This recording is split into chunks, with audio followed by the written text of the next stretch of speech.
Hello, everybody. Welcome to the stream. Oh God, hang on.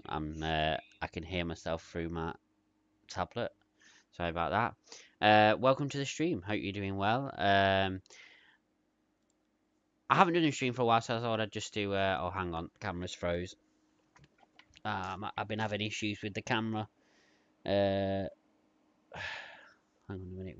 Which? It's that one. Having issues with the camera. I had to change camera to my shit one basically, because my good one kept freezing. I think I need to invest in a new one. But just give me a second to sort that out, and we'll be ready to go.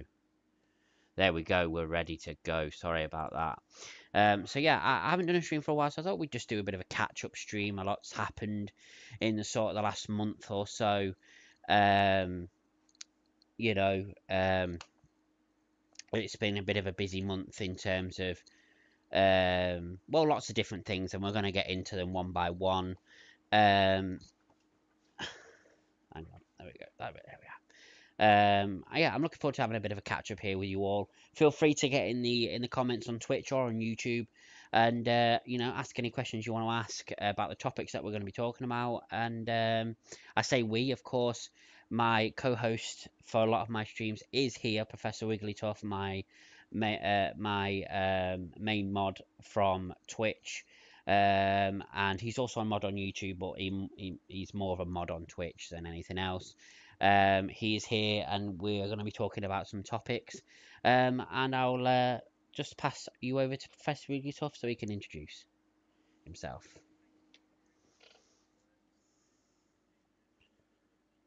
It's been a long time since we've been on the stream. Hope you're all well. If you're in the UK, I hope you had a good bank holiday weekend and a good summer. To those of you in the States, I believe you have Labor Day weekend coming up. I hope you're looking forward to that.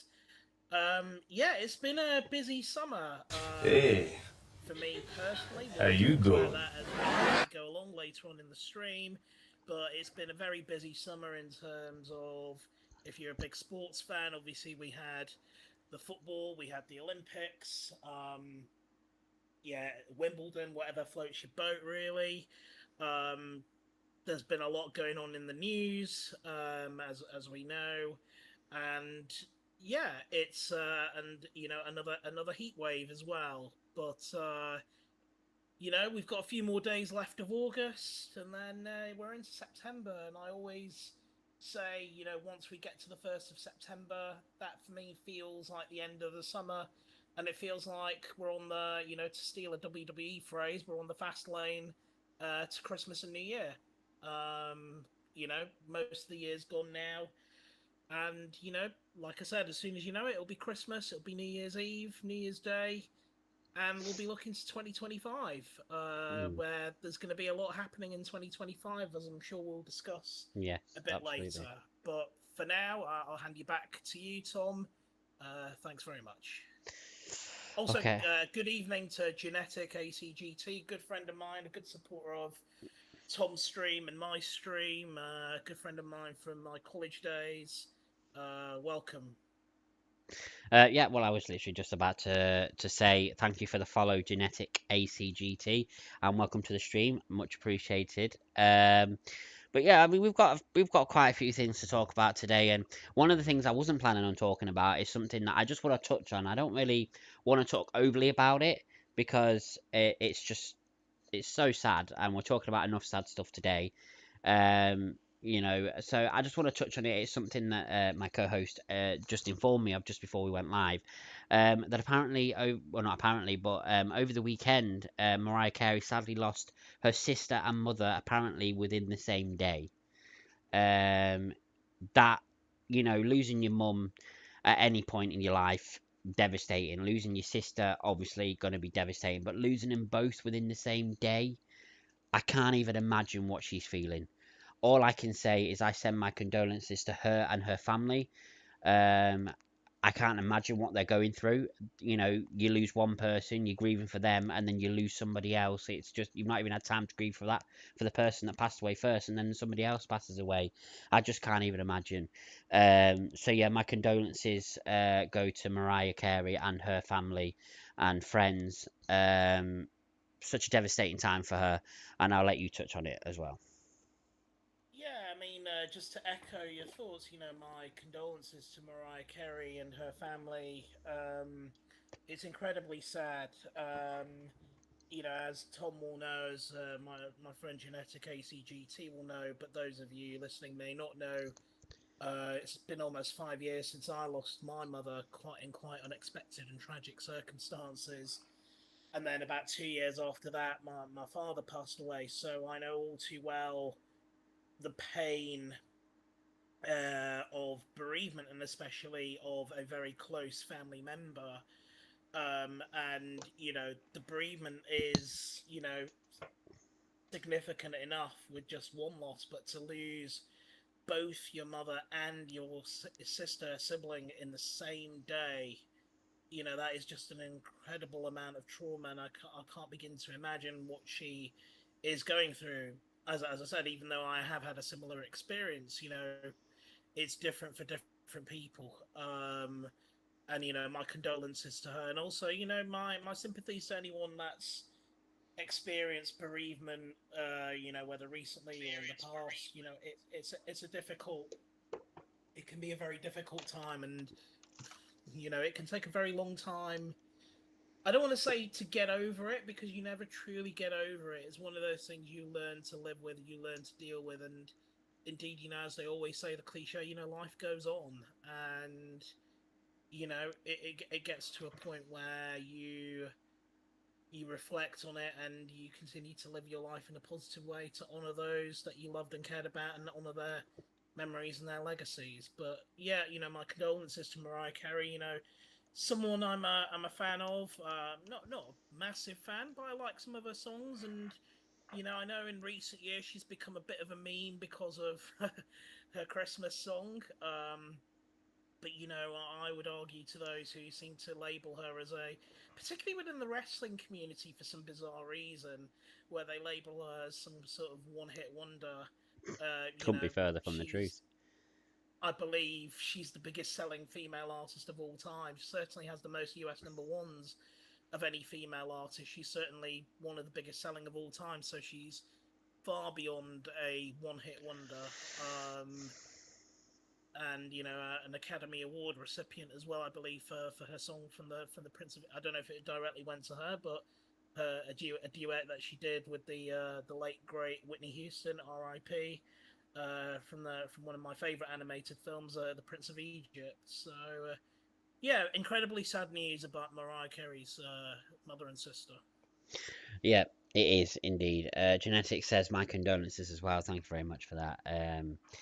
Yeah, it's I don't really know what else to say about it apart from what we've already said. So we'll move on.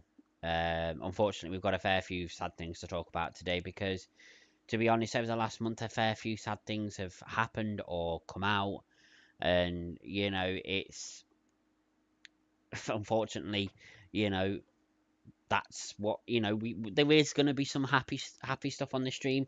Do not fear, this is not just going to be a very depressing stream. If you're tuning in and I'm saying that, oh, we're going to be talking about a lot of sad stuff, if you think that this is just going to be a depressing stream and you're like, fuck that, I don't want that, do not worry. We are going to be talking about some happy stuff a bit later on, but we just want to get the sad stuff out of the way first, because it, you might as well do. But I feel like we should touch on somebody within, as you know, me and Professor Wigglytuff, we're massive wrestling fans, more so of WWE than anything else. And we do a lot of we used to do a lot of watch alongs and stuff and streams for WWE and stuff like that. But unfortunately, them streams have fallen a little bit, but I will get back to them. Do not worry. But yeah, I think we have to talk about Psycho Sid Vicious. Unfortunately, we had the sad news yesterday that he did pass away. And look, I'm not going to pretend to know a lot about Sid Vicious because I don't. He was wrestling in the 90s where I wasn't really watching. I was born in 1992. I wasn't really watching when he was wrestling. Obviously, I've heard of him, and obviously with the WWE Network, of course, I've gone back and watched a lot of old pay-per-views and stuff like that. So I have seen some of his matches, but I'm not going to profess to be a massive fan because that would be a lie. You know, it's not fair to say something like that. It's not fair for me to bullshit and say I'm a massive fan of Sid Vicious when I'm not.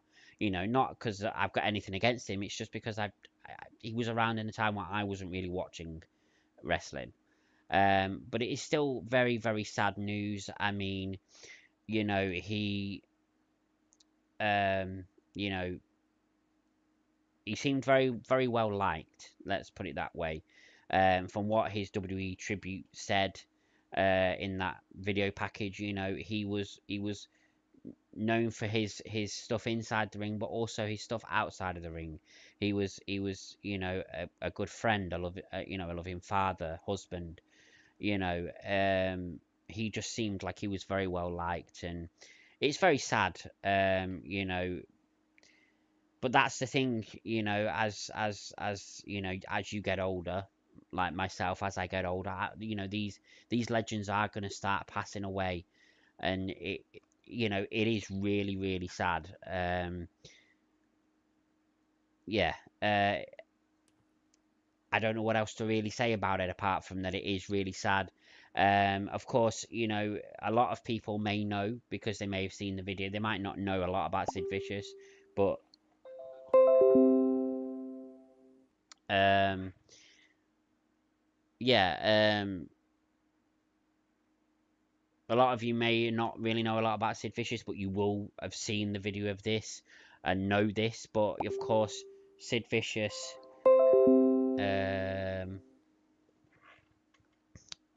Sid Vicious, of course, had one of the most gruesome injuries in wrestling history. I'm sure a lot of you will know what I'm referencing to, and I'm sure Professor Wigglytuff will know what I'm referencing as well. When he jumped off the top rope and basically snapped his leg. I think that was in WCW, if I'm not mistaken.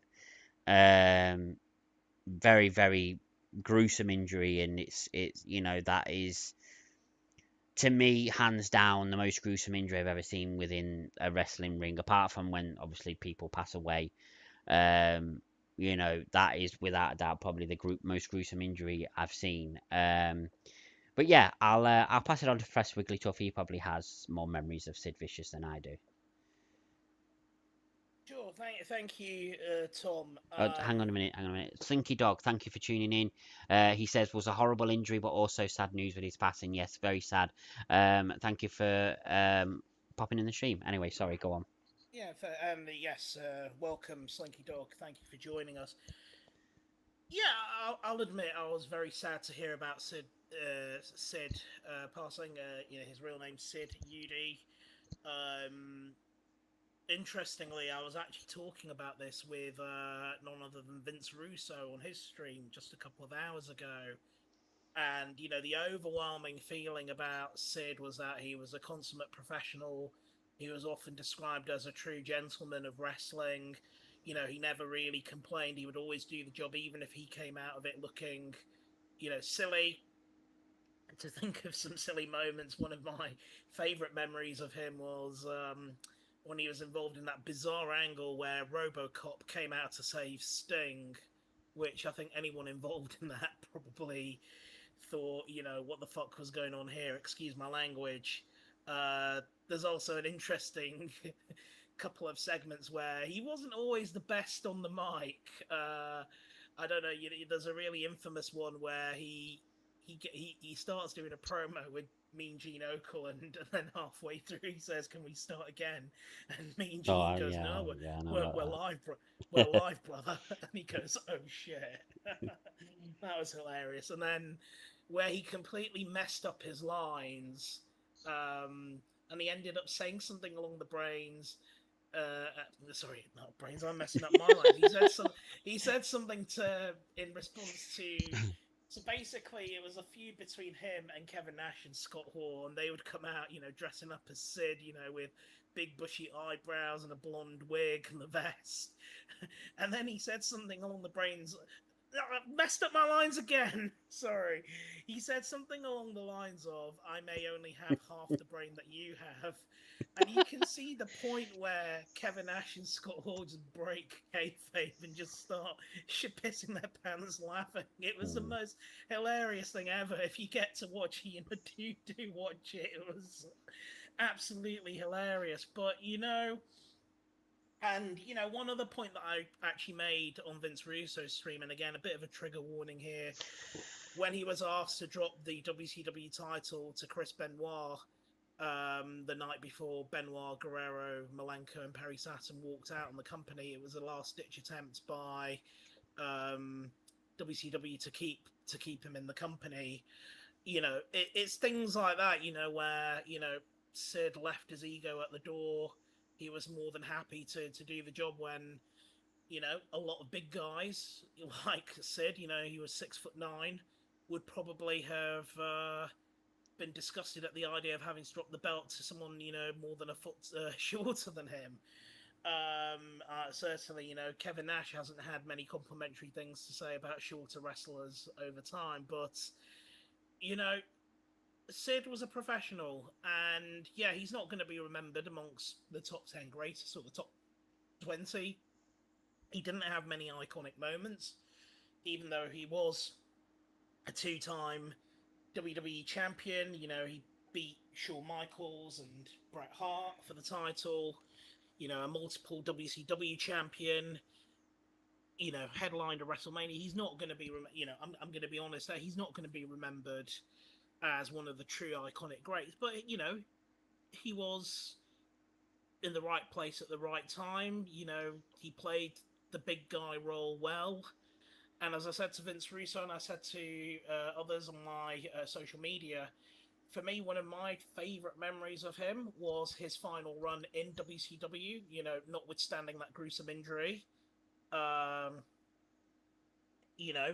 His final run in WCW, winning the WCW belt at a time when the company was really reaching the end and it was really in the shit. His run, I felt, was a highlight of those last days of WCW. And yeah, it's very sad as well because there's a social media post that's also re-emerging where Sid commented on the fact that he would love a WWE Hall of Fame induction, and he was looking forward to 2025 where he was potentially going to get inducted. And such a cruel irony that that didn't happen. And we'll come on to it a bit later, perhaps. I have my questions and feelings about how WWE does its Hall of Fame inductions. I think something needs to change with regards to that. Maybe induct more people in any given year. It doesn't always have to be at WrestleMania, but also just kind of expand it, because I just feel there are plenty of people out there that should be in the Hall of Fame that are not in there, and time is running out for a lot of people. We've in the past month alone, or past couple of month and a bit, we've lost, by my recollection, about 5 high-profile wrestling names, who I'm sure we'll touch upon at some point. And obviously, another person we will discuss. Obviously, it's been a year since that person passed away as well. So, life is very unpredictable and very short. And, I hope, he will get his honor, albeit posthumously. But, yeah, as I said, he will be, wrestling history has and will be kinder to him. He will be spoken of positively, as he should be. And, as both myself and Vince Russo commented, Sid was a big fan of softball, so hopefully he's up there on a softball diamond somewhere having a game. But, rest in peace, Sid Eudy. My condolences to his family, his friends, and his many fans. Yeah, it's always sad when a former wrestler passes away, a former WWE champion, a former WCW champion. Mm. You know, a great guy in my eyes, a legend. Will be fondly remembered. Gone too soon. R.I.P. Sid. Absolutely, absolutely. We've got and my condolences to his family as well. That's one thing I didn't say. My condolences to his family and his friends, of course. We've had a few comments here in the Twitch chat, so I'll just get through these and then we'll move on. Genetic ACGT says, my condolences to Sid's family. Slinky Dog. Okay, so he said a few things here. So Slinky Dog has said about Sid, his promos were elite. As in hilarious, yes, they were elite. He was never amazing on the mic, so they're not elite in that way. But I get what you mean. Slinky Dog then, in reference to you saying Nash doesn't say nice things about small wrestlers or hasn't in the past. Slinky Dog says Nash didn't really say nice things about most people. He's a bit of a prick slash bully. Yeah, yeah, I can't. I mean, I wouldn't go as far as calling Nash a bully. I mean, they were prickish comments. I don't want to defend him for saying that. I mean, Nash is someone I'm a big fan of. I've had the pleasure of meeting him a few times. Great guy. I can't defend those comments. Between us as friends on this stream, I suspect maybe Kevin Nash is a little bit envious that some of these smaller guys, well, what he describes as smaller guys, are having a bit of a more high-profile run Yeah. than he really got in his heyday. Mm. And I think that's a bit unfair, but I think with all due respect, the runs that the likes of Daniel Bryan slash Bryan Danielson and CM Punk had, Kevin Nash would have killed for something like that. Yes. Yeah. But I don't. If I can just say quickly, I don't think Kevin Nash has anything to be envious of. He'll always be No. remembered for being a founding member of the NWO, a former WWE Yeah. champion, a former WCW champion, a Hall of Fame, a two-time Hall of Famer. He has absolutely nothing to be envious of. Yeah. So I would just, put that as him just being a bit cynical. Yeah. And Slinky Dog also said about the Hall of Fame inductions, they need to stop inducting random celebrities who have essentially done nothing. I get what you mean to a point, but also I feel like a lot of the celebrities that they've inducted have had some part of WWE, or are remembered fondly as what they've done in WWE. I think there's some people that it's like, well, why are they in there? But I think most of the celebrities, if you were to look at a list of the celebrities that are in the Hall of Fame, I reckon about 95% of them you could say, yeah, okay, they should be in there. They've done this for WWE, they've done that for WWE, so I think I get what you mean, but I also think like 95% of the celebrities that are in the Hall of Fame, it's understandable why they're in the Hall of Fame.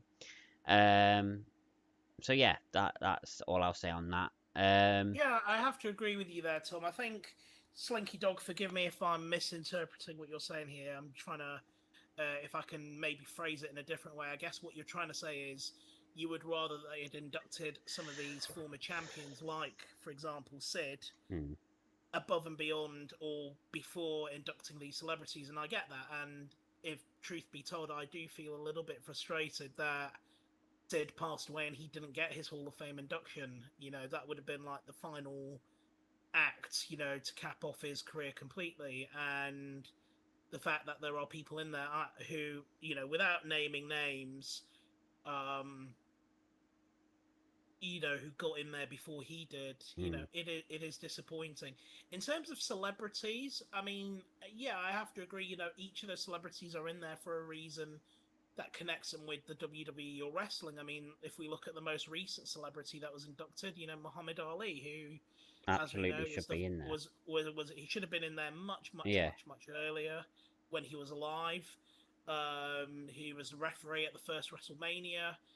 There are plenty of celebrities who do have a connection, who have got in there.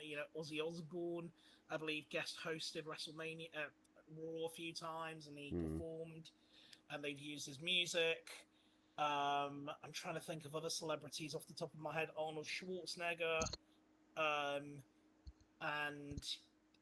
I hate to mention his name, but a former US president and could potentially be president again, Donald Trump, even. I think also the whole part of WWE inducting celebrities is that it's their way of trying to bridge that, that bridge between WWE and mainstream Mm. popular culture, to try and transcend wrestling. And it's something that, you know, for better or for worse, WWE have done very, very well over the years. Yeah. Um, and that's what has kept them in the spotlight. I mean, for example, the fact that the death of Sid was featured in mainstream British media. It was on the BBC. It was on Sky News. It was on, it was in the newspapers. So, you know, it's not just about wrestling's mass appeal. This is how Yeah. they build. This is how they build their profile, and they have done for decades. Yeah.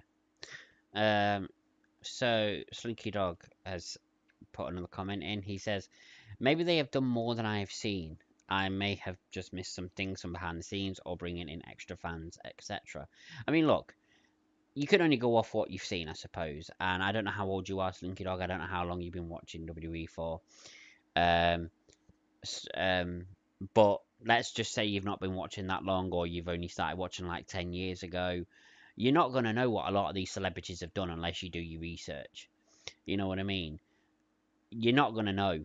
And that's not your fault. That's just because you only watched, let's say you have only just started watching 10 years ago. That's just because you only started watching 10 years ago. It's not your fault. You know what I mean? So, yeah, I get what you mean. Like I said, about 95% of the celebrities that are in there should be in there. I've been watching WWE since like the middle of the Attitude Era, so I want to say 1998, 1999. So I've seen a lot of what these celebrities have done.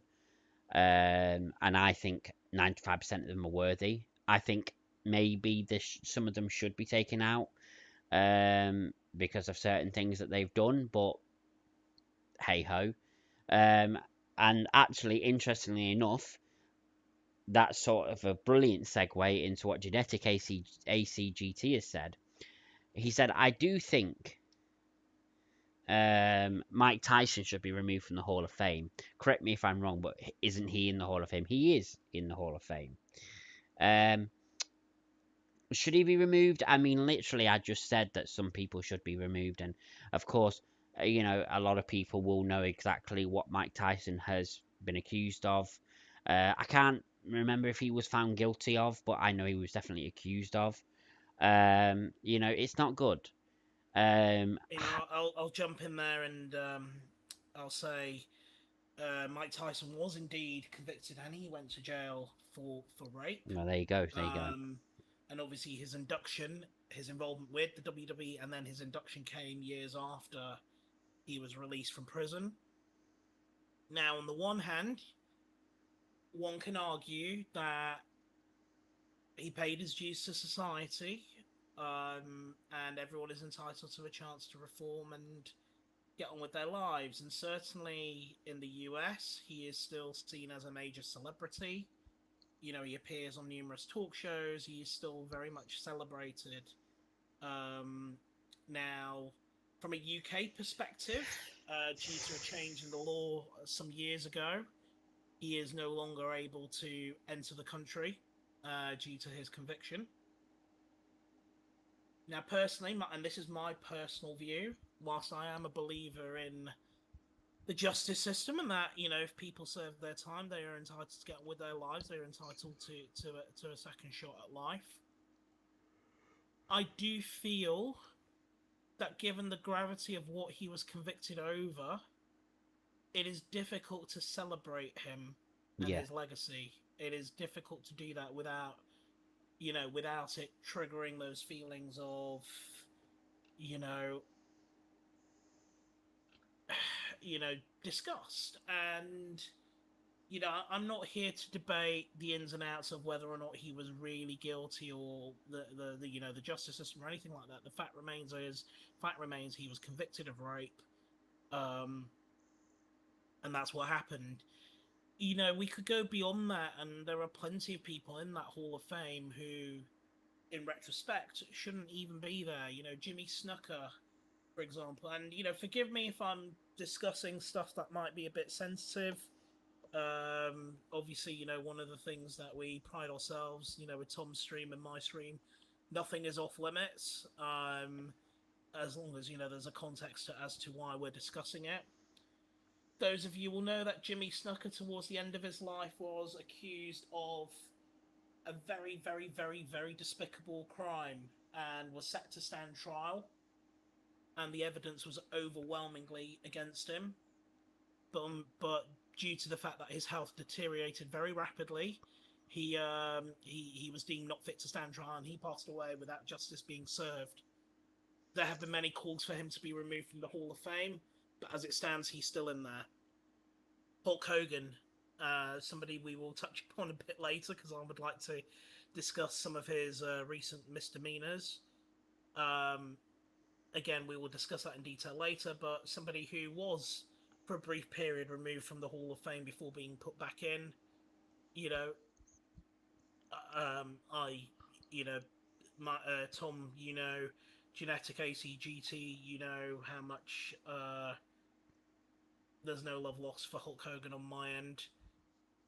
Even Donald Trump, yes, he may have been a democratically elected president of the United States, but subsequently the stuff that he has said and done, and the fact that he was found guilty in a court of law on multiple charges, he's effectively a convicted felon, and he's in the Hall of Fame. Yeah. We could dissect We so could go many on individuals all night, but this is where we have a bit of a problem with. As much as I love wrestling and love WWE, this is kind of one of the areas where I question their motives, I question their approach to things, and it's something we could go on all night. But yeah, I agree. There are people who shouldn't be in that Hall of Fame, but it is what it is, unfortunately. Yeah.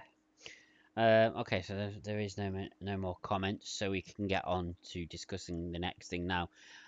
I don't think we'll discuss this in length because I think we've talked about this person a lot. I think, mainly because I'm a massive fan, or I was a massive fan of this person.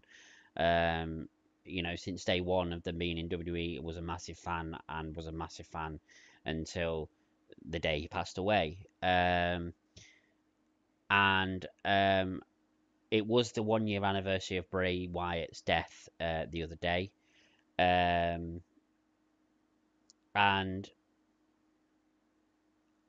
one, I can't believe it's been a year already. That's flown by. And two, I still feel immensely sad that Bray's no longer with us, and I don't think that'll ever go away. And you may be like, yeah, well, you didn't know him. It doesn't matter. You know what I mean? This is the thing, like with wrestling fans, we latch on to certain people and we have our favorites, and it's just a natural thing that happens. And Bray happened to be one of my favorites, and I'm not ashamed to say I shed many a tear when he passed away. I mean, I remember the exact moment I found out. I was on my PlayStation. I was playing a game. I was playing a game with my cousin. I can't remember what game it was now.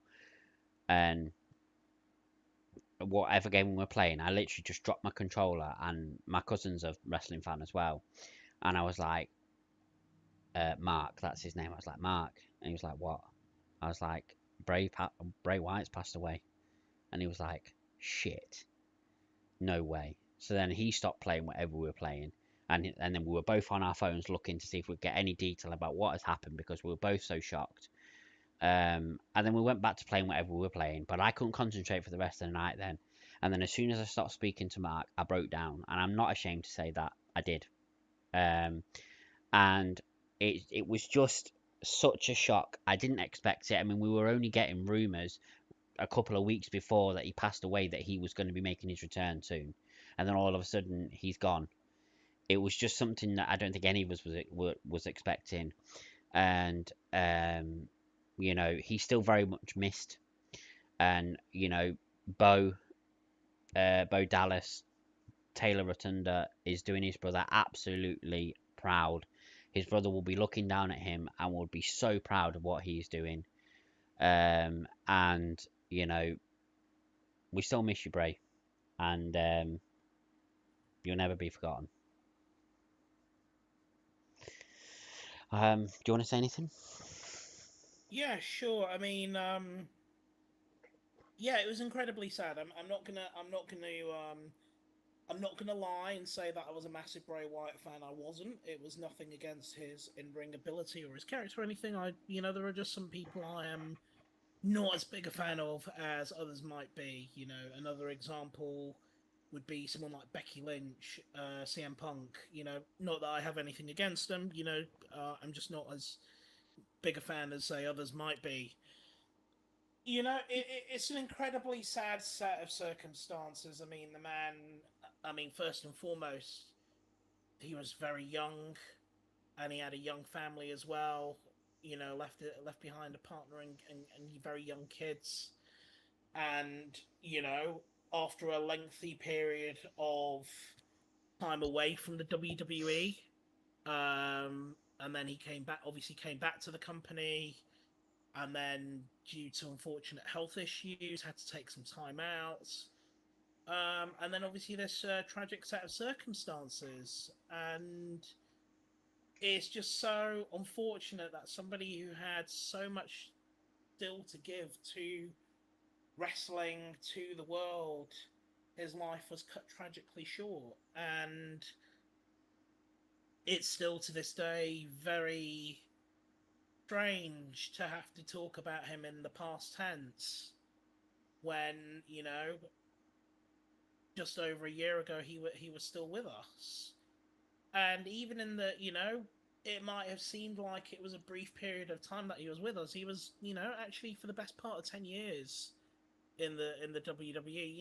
He had even in that short period, in that period of time, had a memorable Hall of Fame worthy career. Won the top belt a number of times, had some memorable feuds, even if he was on the receiving end of a defeat in some of those, but he had some memorable moments.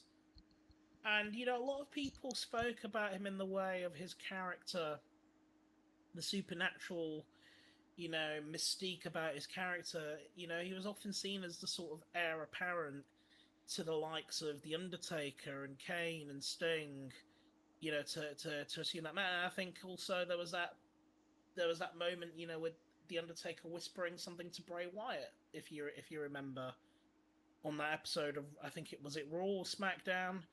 So clearly there was positive feeling about the man within the company, and he was seen as somebody who was certainly going to be there for the next number of years, moving the company forward. And it's just incredibly sad that we speak about him now in the past tense. Someone who still had a lot to give, but we focus on the highlights of his career. We focus on those great moments. I'm just trying to think. I think him, for me, the highlight for me, apart from obviously his title wins, just the absolute ridiculous silliness of the whole Firefly Funhouse. And even though it was done in COVID, him getting that win over John Cena, which admittedly he should have got at WrestleMania 30. WWE did a lot of oversights at WrestleMania 30. I don't think I need to mention what's the biggest oversight they did, but certainly they should have given Bray Wyatt his win over John Cena, in front of an audience. But he picked up the win nevertheless, in the Firefly Funhouse match, and he's someone that is sadly missed. And obviously his good friend Brody Lee, aka Luke Harper, who again, a life tragically cut short due to unfortunate health circumstances. And as you said, Bo Dallas is doing a very, very good job carrying on that legacy. Um, you know, Obviously it's difficult to compare, nor would I want to even compare what he's doing to what his brother would have done. But I think it would be accurate to say he is carrying his brother's legacy well. And you know, rest in peace, Bray Wyatt, and long live the Fiend. Yeah.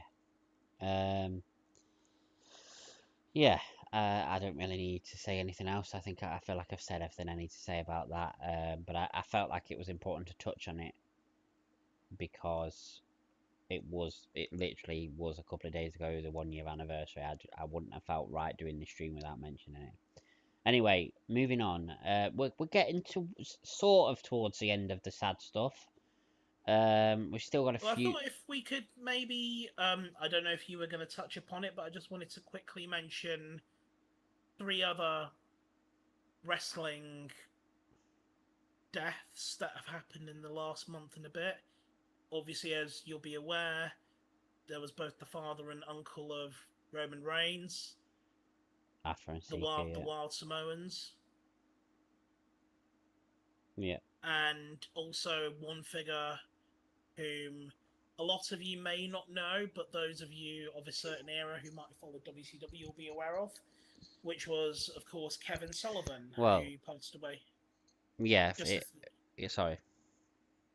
and Kevin Sullivan was, I wouldn't say he was overly noted for his wrestling ability in terms of his feuds. He had a memorable feud with Hulk Hogan, where he had his own little ministry trying to end Hulkamania. Uh, yeah, it was as crazy as it sounded. Unfortunately, he didn't end Hulkamania. Probably one of our biggest regrets in the universe. There was also a bizarre situation where he had a feud with, again, trigger warning, Chris Benoit in storyline, where Chris Benoit stole his wife, then Nancy Sullivan, and in a weird form of life imitating art, as some of you will know, that did actually happen in real life. And as myself and my colleague will point out as well, in and amongst the bizarre conspiracies by some very, very strange Chris Benoit fanboys, there has been this persistent conspiracy theory that somehow Kevin Sullivan masterminded the whole double murder suicide of Chris Benoit, Nancy Benoit, and Daniel Benoit. And I think it's safe to say that both of us here do not believe that for one moment. But nevertheless, it is a silly rumor that has persisted over the years. Mm. But nevertheless, Kevin Sullivan was someone that was spoken of very, very highly by those that worked with him. Those of you might recall in Rey Mysterio's Hall of Fame induction speech, repeatedly he thanked Kevin Sullivan for the opportunities he gave, the likes of him and Conan and Dean Malenko. And Conan, who inducted Rey Mysterio, also mentioned Kevin Sullivan at length. So he was someone that was very popular, very well known, particularly associated with the WCW era of the late 80s, early 90s. He was a chief, and towards the end of it, he became a chief booker um, behind the scenes in WCW. But yeah, RIP to the Wild Samoans, RIP Kevin Sullivan. Yeah, I mean, I was just about to touch on Kevin Sullivan. But I'm glad you mentioned the Wild Samoans as well. That very very sad. I mean, Roman loses his dad and then loses his uncle not long after. I mean, it's just so very sad. And indeed, in the same year that they both got inducted in the Hall of Fame. Yeah, I mean, at least they got to be inducted while they were alive. Certainly, certainly, and that their legacy. You look at Roman Reigns, you look at the family, the Usos. the Bloodline, the Rock, Mm. a real lineage, a real wrestling dynasty there. Absolutely, absolutely. Um, Um, but yeah, um, did you want to touch on either of those, the Wild Samoans or Kevin Sullivan? well, I feel like you've said what we really need to say about it. I don't really feel like I need to touch on it too much more. I feel like I almost feel sorry for Kevin Sullivan because his legacy when it comes to wrestling was almost overshadowed by these ridiculous conspiracy theories. I mean, whenever you heard the name Kevin Sullivan, you never thought of his wrestling career first. You always thought of these conspiracies. You always thought about Chris Benoit and these conspiracies about what might have happened. You know what I mean? It's just I felt sorry. I feel sorry for him because you know he didn't deserve that. He didn't deserve that. And these weirdos who made up these conspiracy theories, they're just that weirdos. But that's all I'll say on it. I'm not going to say anything else. That's all I'm going to say. But like I said, we're getting towards the tail end of the sad stuff. I was gonna talk about Kevin Sullivan before my co-host did. But yeah, we're getting towards the end. There is still a few subjects that I do want to touch on. And the next being, and I feel like we're probably going to discuss this one in length. I think you will most definitely, because I feel like this has affected you more than it has affected me. Um, but of course, the very, very sad passing of Sven Goran Eriksson. We knew it was coming. We all knew it was coming. He even did a goodbye video where he said goodbye to everyone. We knew it was coming, but it doesn't make it any less sad. A true icon gone from the football world, and I mean that icon, because he was an icon in the football world. He was very much loved by a lot of people. He may never have won England anything while he was the manager, but he was still a very memorable England manager. He was a very memorable Manchester City manager. I'll let my co-host talk about that a bit more because he is a City fan. But yeah, very very sad. My condolences to his family and his friends. What a guy, what a gentleman. Um, a true big loss for the football world. I'll pass it over to you. Thank you. Yeah, I mean, we knew this was coming, and it was, obviously I'd known for most of the day that it had happened. I wanted to write something about it, but I took the time to really think what I wanted to write to do justice to this. Now, it's important to caveat that whenever we talk about the greatest managers of all time, Sven Goran Eriksson is never going to be in the top 5. He may well never be in the top 10, the top 20, even the top 30. But to say that he wasn't iconic and that he didn't leave a mark would be an understatement. Now, for those of you who may not be aware, Sven Goran Eriksson was a former football coach slash manager. We use the terms interchangeably in football. He had a distinguished career as a club manager as well. In his native Sweden, I believe he won the Cup Winners' Cup or the UEFA Cup. Yeah, he won the UEFA Cup with is it IFK or IAK Gothenburg, and guided Benfica, Portuguese side Benfica, to a European Cup final and a UEFA Cup final. And he also won the very last edition of the Cup Winners' Cup with Lazio, and also won the Serie A title with Lazio as well. Indeed, that Cup Winners' Cup win came at Villa Park, and when he won the Serie A title with Lazio, that was the last time Lazio actually won the Scudetto. So his impact at Benfica, his impact in Italy, was very much noted on social media. It's also worth mentioning that one of his future successors at Manchester City, Roberto Mancini, also worked alongside him when he was coach at Lazio. So, he was somebody that was very well known to the elite of the footballing world.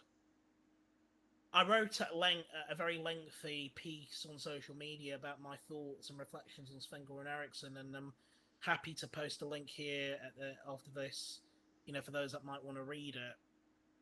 But I think it's safe to say, for the vast majority of football fans worldwide, and certainly in England, he will be most remembered for the fact that he was, at the time, he was the first non-British and foreign manager of the England national team, otherwise known as the Three Lions. And his appointment wasn't without controversy. There were a lot of people then, as there are now, who have this belief that the manager of the national team has to be an Englishman. Not that it makes a difference in my eyes whether they're from England or anywhere else, as long as they can do the job. But nevertheless, the FA took the approach that he was well qualified, and certainly he was, to do the job, and he had at his disposal players that a lot of people dubbed the golden generation, the likes of Michael Owen, the likes of David Beckham, Gary and Phil Neville, Joe Cole, Frank Lampard, Steven Gerrard, Ashley Cole, David James, David Seaman, Rio Ferdinand. Did I say Steven Gerrard? Yeah, I think Yes, I did. you did. Jamie Carragher, Owen Hargreaves. Now I have a very cynical view on that. I didn't necessarily view them as the golden generation. I feel the golden generation was Alf Ramsey's team of 1966 and the current team that we have now. But nevertheless, at the time, there was a lot of buzz and there was a lot of excitement, and there was, as usual, the sky-high anticipation that England were going to win a major trophy or a World Cup and break that record of, so many years of hurt. As we all know too well, it didn't happen. The way I see it, I think each of those moments were, caveated by just strokes of bad luck. I know Sven's view was that 2002 they were not ready, and that 2006 they should have won the World Cup. I actually think the reverse. I actually think 2002 was their best chance, and the reason I say that, if you cast your mind back to 2002, if you cast your mind back to when Sven took the England job, England were in a bit of a dire state. I mean, let's be brutally honest.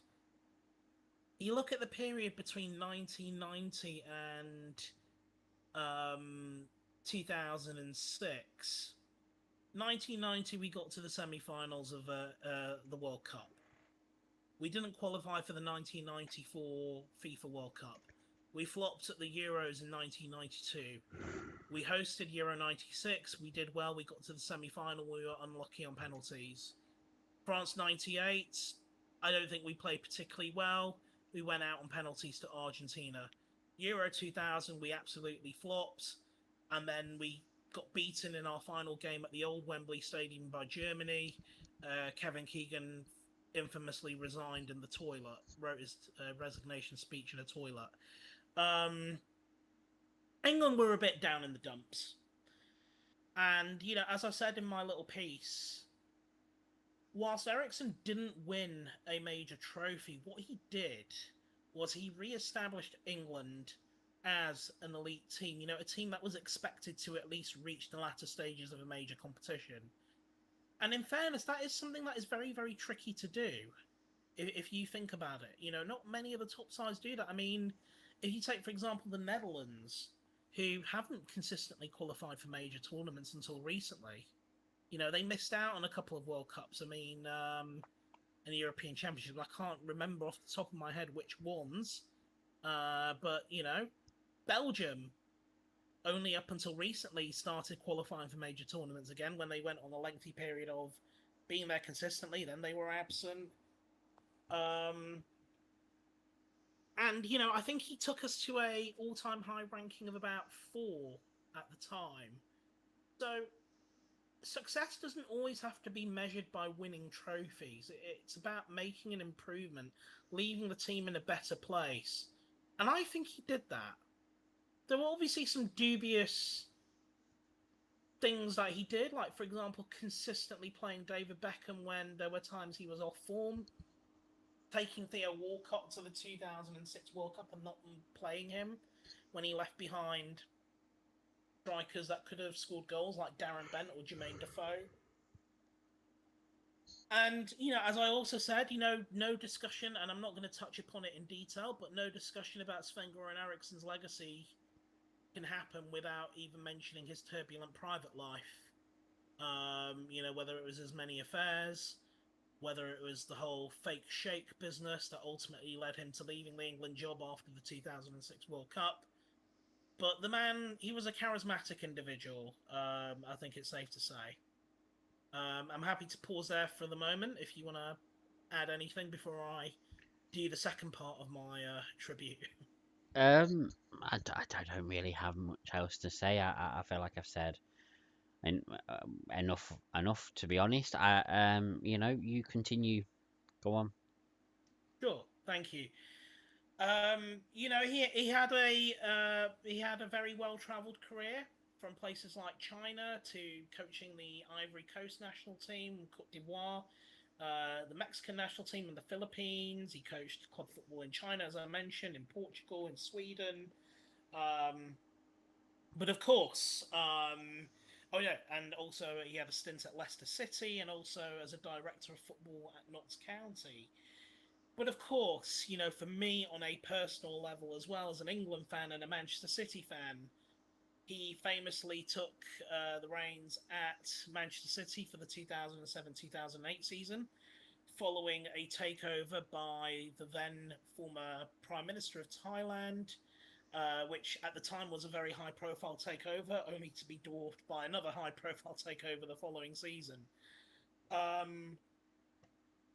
Needless to say, there was a lot of buzz and excitement around the club that a high-profile manager had come in. Yet we had some high-profile names in the not so distant past, like Stuart Pearce or Kevin Keegan. But this was the first time we felt a truly big-name manager, after a very, very long time, had come to take the reins at Manchester City. And he, we had some money to spend, but not quite the amount of money that we have now. But we made some good signings, some on the free, some on the cheap. For me, some of the standout ones include, a young Joe Hart, Kasper Schmeichel,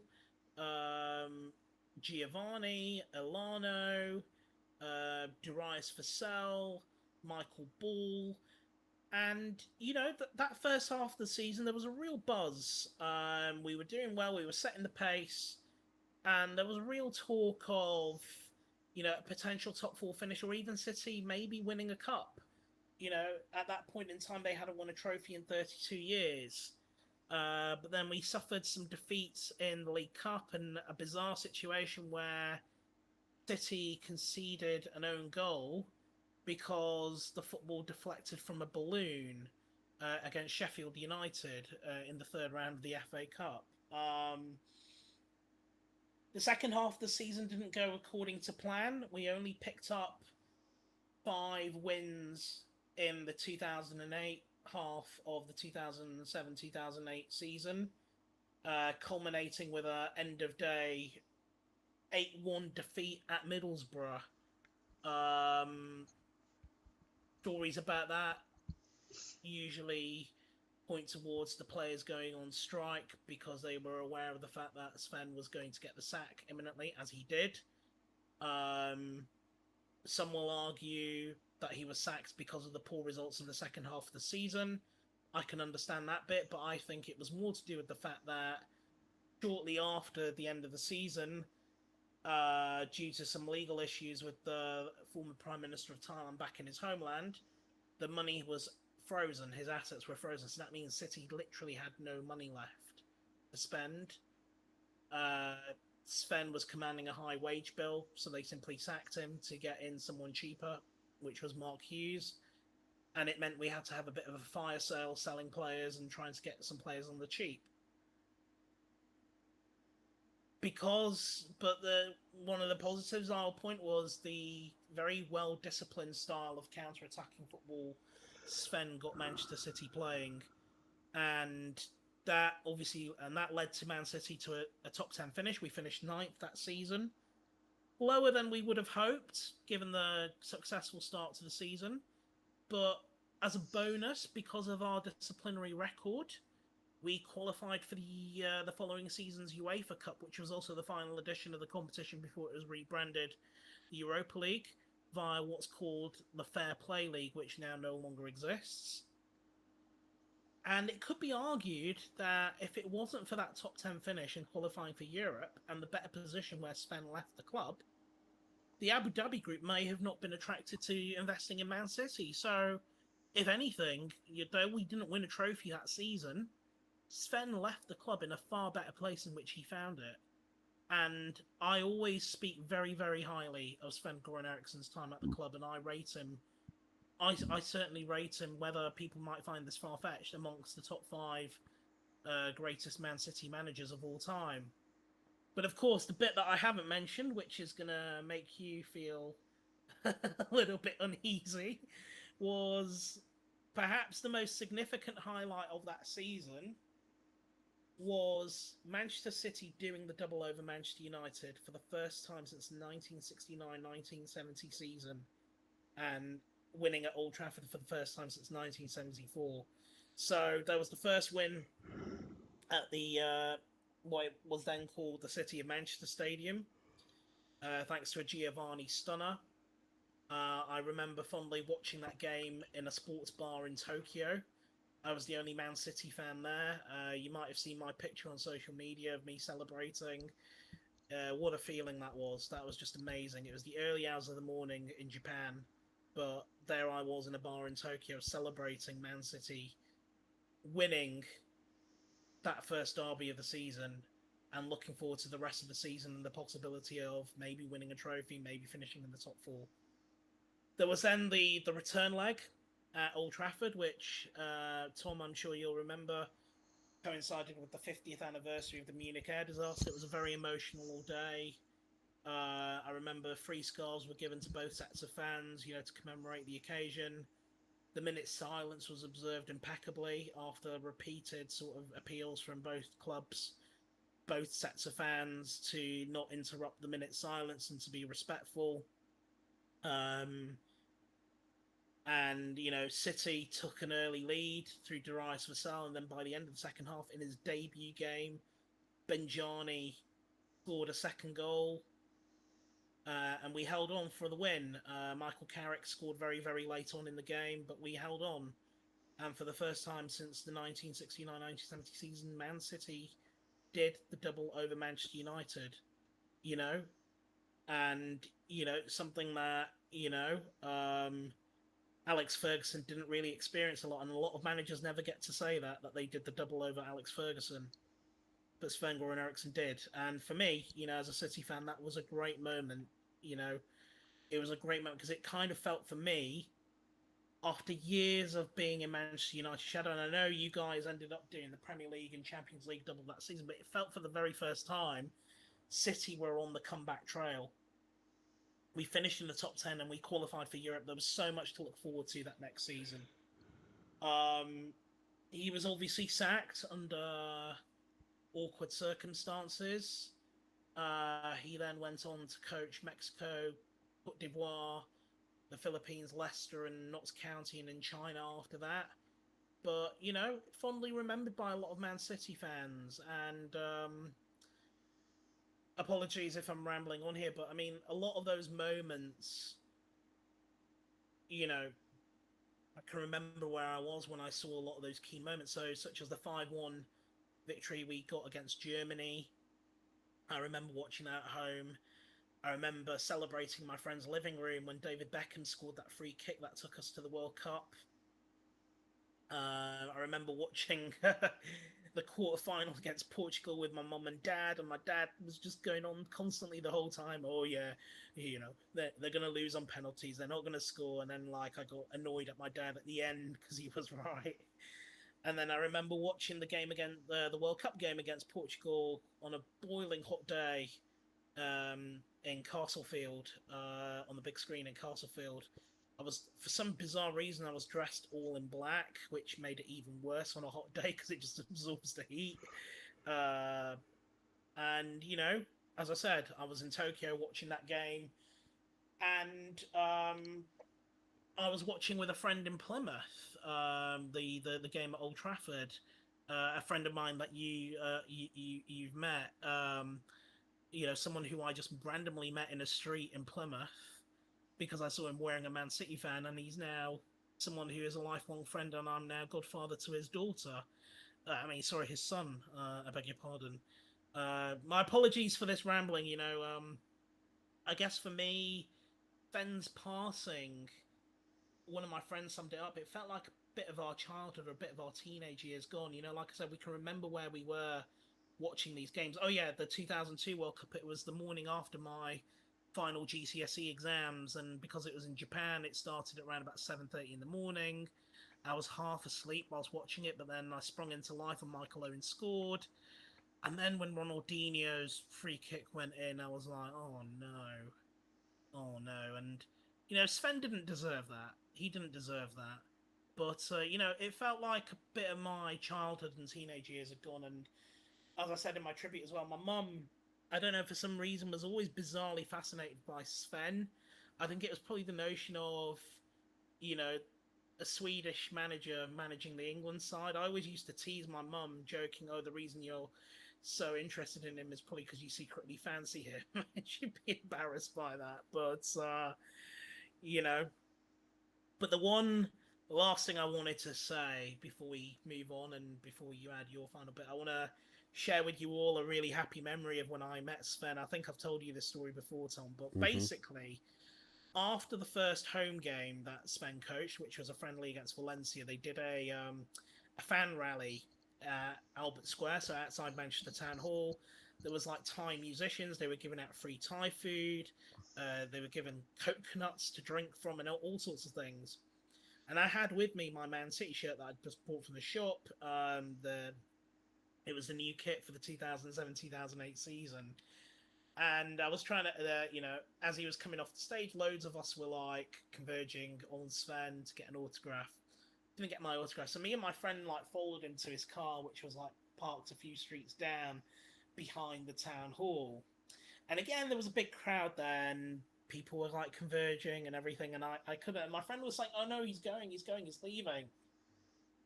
Without a second's thought, I just jumped in front of Sven's car and it screeched to a halt. And his driver just bleeped so loud. Sven put his window down and I just went round to his window. And Sven, forgive me my really bad Swedish accent here, but Sven was like, "Young man, what the hell do you think you're doing? You just jumped in front of my car. My driver could have killed you. What are you doing? Why did you do something so crazy?" And I said to him, I go, I'm really sorry, Sven. I mean, Mr. Eriksson, sir.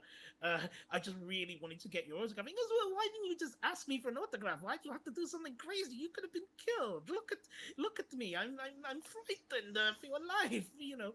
And he asked me, "What's your name?" And I go, "Oh, my name's Brahma." And he goes, "Brahma, listen to me. I want you to promise me one thing. Please never do anything so silly like that ever again. You could have been killed. Just think of what could have happened. I want you to be fit and healthy and without injury and come to my matches and watch and support the team. Please promise me you'll never do anything so silly again." And I'm like, "I'm really sorry. I promise I won't do it again." And we shook hands and that was it. And I guess that kind of really summed up, what a lot of people are saying about Sven-Goran Eriksson, that, he was a true gentleman of the game. Yeah, he had these bizarre episodes in his private life, but he was certainly seen as somebody who was a very well loved and a very well respected gentleman of the game. And I was actually recently in contact with his agent about getting him to do an event in the UK. Obviously, he couldn't for health reasons.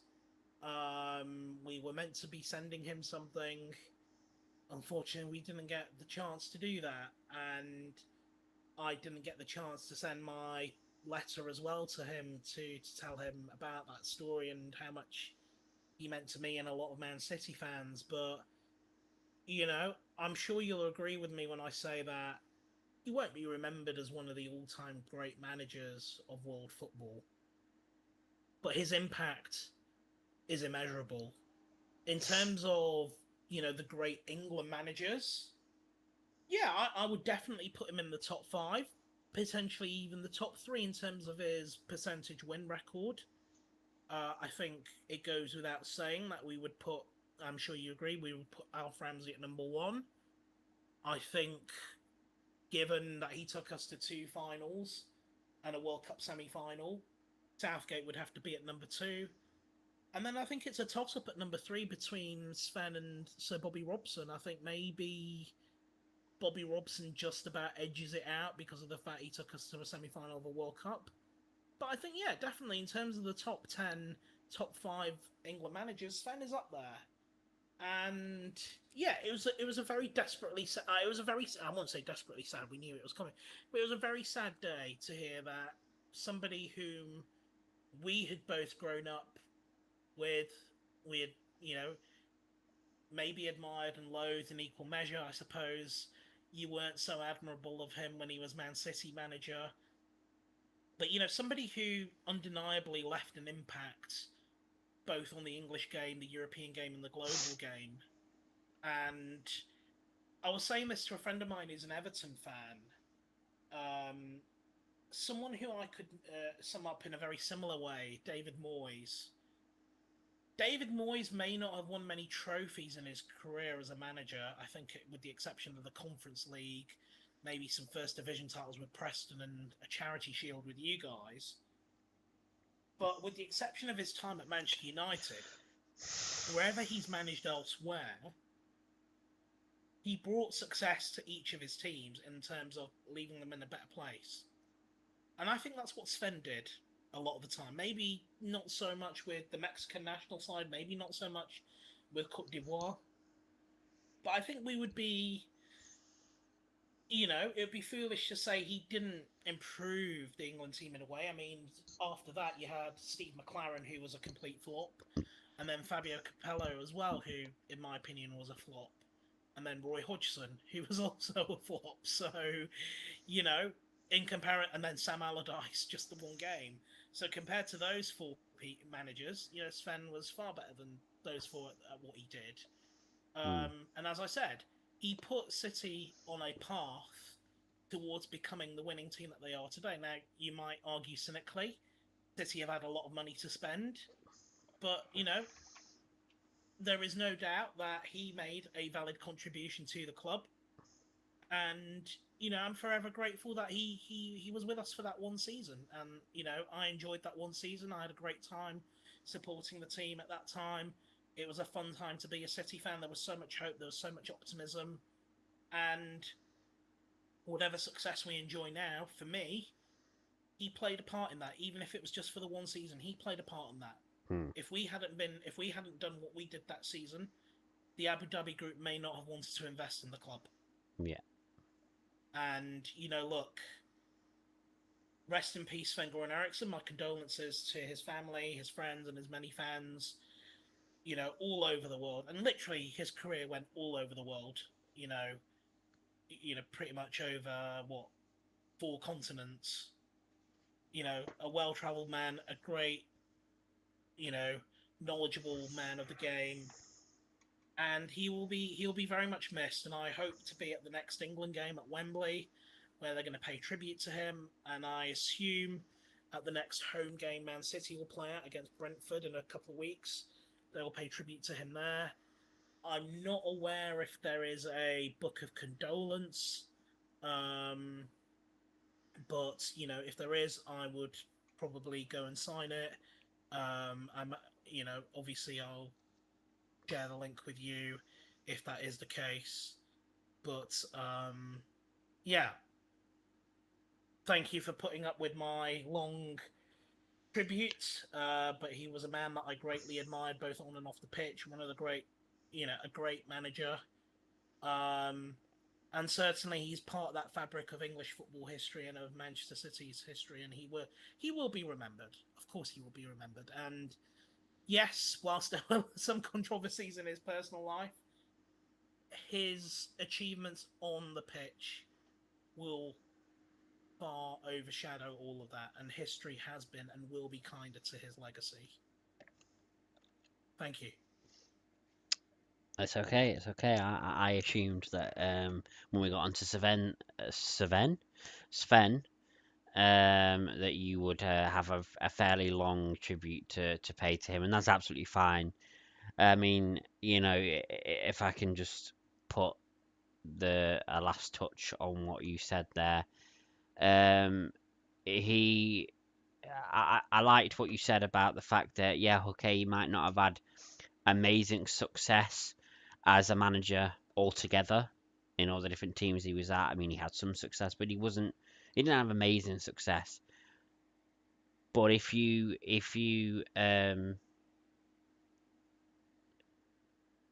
judge on managers that have had the biggest impact in football in history, Sven's up there. He had such a lasting impact at City, England, and I assume every other team that he has been a manager of, he has left a lasting impact. Well, certainly Lazio, Yeah, as I yeah, pointed out, Lazio have not won the Serie A title since 2001, yeah, which is when he won on. At Benfica, at Gothenburg, yeah. um, uh, He's definitely left a lasting impact, and he'll be very much missed in the football world. Um, well, here's one thing I just thought of, and I wanted to say this. And look, England had always been regarded as a big team in footballing terms. I mean, yes, we may not have won as many World Cups as we should have done, but you can't talk about the big teams of world football and not mention England. But I do feel at that period of time, England had been far away from that sort of conversation of who are the big teams, who are the elite teams. mm, And the fact that we got in a foreign manager, I felt it was the first time in a long time that it put English football back on the map, at least the England national team. It gave us some credibility, on the continent and worldwide. People were talking of us as a serious player in the world game again. yeah, And, 2002, 2004, 2006, we did genuinely go in there with belief we could have gone all the way. And, if it hadn't been. I always like to think of what if moments. What if David Seaman hadn't misjudged that free kick by Ronaldinho? What if, you know, um, Beckham hadn't missed that penalty against Portugal? What if Wayne Rooney hadn't got sent off against Portugal? mm, It does boil down to what if moments. Yes, England could have played much better so that it hadn't come down to that. But for me personally, and I don't know how you feel about this, but I do think 2002 was our best chance outside of the 2018 aside an Italian 90. mm, 2002 was our best chance because I felt, especially after the whole how we came back from that defeat against Germany at Wembley to thrash them 5-1 in Munich, to then that last kick of the game against Greece. We were on the bit of a crest of a wave. There was a bit of momentum with us, and if you remember that whole David Beckham's metatarsal, and people were like saying, "Oh, put your hands on pictures of David Beckham's metatarsal to send him, telepathic healing powers or whatever to get better." I just felt the whole nation was like getting behind it. There was a real buzz, there was a real mm, sense of anticipation, yeah. and it was just really unfortunate. It was just really unfortunate. There was something else I was going to say. Oh yeah, before we wrap up this part of the conversation, I want to ask you, what are your favourite Sven highlights? I mean, it's difficult. It's difficult to say. Obviously, I won't have as many highlights as you because obviously he was the City manager, and obviously that's not going to be a highlight for me. But it will be for you. Of course, it will be. Um, Look, for better or for worse, even if you were on the losing side, that game, to coincide with the 50th anniversary of the Munich air disaster, was still a memorable game. oh, absolutely, absolutely, and you know, I when I first got into football properly, when I first started properly getting into the the international tournaments, it was when Sven was manager. When Sven first took over as England manager, that is when I first sort of got into the international tournaments, and I thought he was a great manager, and he seemed Like, he had a great personality as well, and I just really liked him as manager. And I was sad when he left as England manager. And then of all things he goes to manage Manchester City, and I just thought, I like you, and you've gone and done that. What are you doing? But hey ho, these things happen. It Well, didn't. interestingly, he was offered the job at the end of that season after Stuart Pearce was sacked. So I believe it was first offered to Paul Jewell. Remember him, Yeah. former Wigan manager. Paul Jewell turned it down. I then believe they went to Sven-Goran Eriksson, and he turned it down. Then they approached Claudio Ranieri. Claudio Ranieri turned it down to take the Juventus job. And then it was like we were approaching, the pre-season matches and everything. We still hadn't had a manager in place, and they went back to Sven-Goran Eriksson after the consortium led by the former Prime Minister of Thailand came in, and he said yes. But yeah, I'll let you carry on with your favourite moments. But yeah, I mean, look, it even though he became City manager, my respect for him never diminished. And yeah, okay, he had issues in his personal life and all that sort of stuff, but I'm not bothered about that.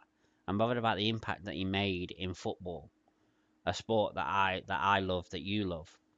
Um, you know, that's what I was bothered about. And whether, obviously I despise Manchester City being a Man United fan, but you know, it even though he was the manager of Manchester City, he,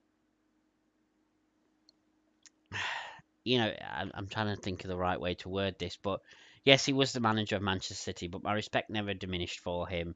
He kept being the same old Sven that he always was. And, I was so glad that it was only one season. And, you're quite right.